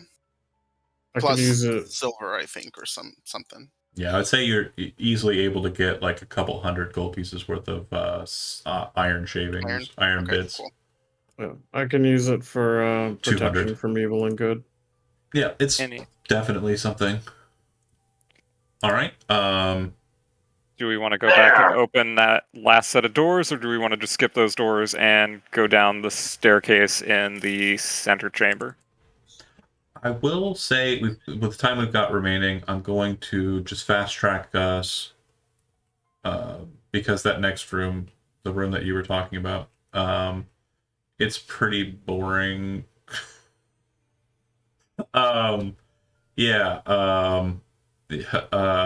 It's just a bunch of curtains inside, and they are covering up a boar's head that is like rotted and gross. Nice.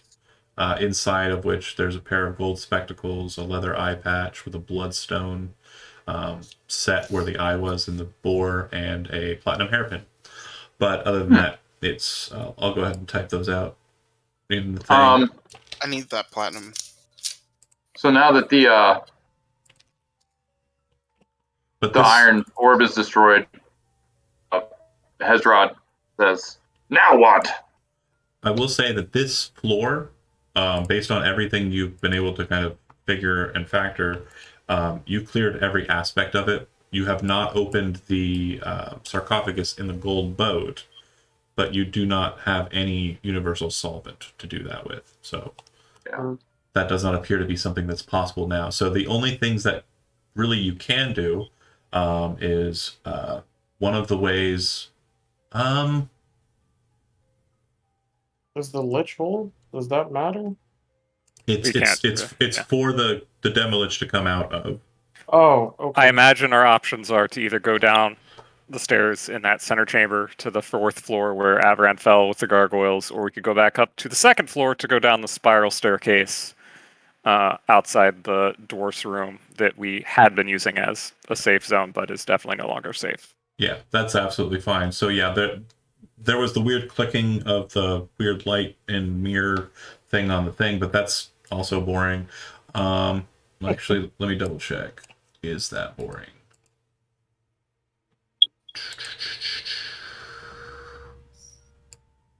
Yep, boring. Boring as fuck. Okay. Cool. So then the next step would probably be moving back into the main area and descending down to the 4th floor. Is that... Sure, I think that's fine. I mean, we could take the other route down from the dwarf's room, but we've been going down this way, and we know that we've dealt with the gargoyles down there, so I'm fine with that if everybody else is. Everybody else fine with that? What's a coronet? It's a crown. It's more feminine. Yeah. It's not very thin. It's not a tiara, but it's also not a full crown. It's kind of in between. It's like the two. it's a little bit bigger than a tiara. For sure. 100 on that. But yeah, this is an easy pull because you've already been here before. I have an ask. Can y'all move me around? I mean, can you move me around, John, while I log this? Oh, well, we're actually done. I was just saying this is where we'll start next session. These gargoyles are not... Yeah, these gargoyles are not alive, mind you. They are dead, but you descend all the way down to the base. At the base of this floor panel, you see that there's a hole that descends further in. Looks like there's a green smoke down there. And Avran, you've already seen that there's a face carved in the wall at the far end of this chamber. There was also passageways that are kind of up on the balcony area, we can inspect those next session. We will begin next session here on the 4th floor and pretty much at the bottom, for lack of a better term. Thanks for watching those that did. Love to see the chat activity in there. That was really cool. And we will see you next Friday as we continue descending into the Dragon Shrine. Totally and legally distinct from the Tome of Annihilation. I will see you later, Grandpappy. Later.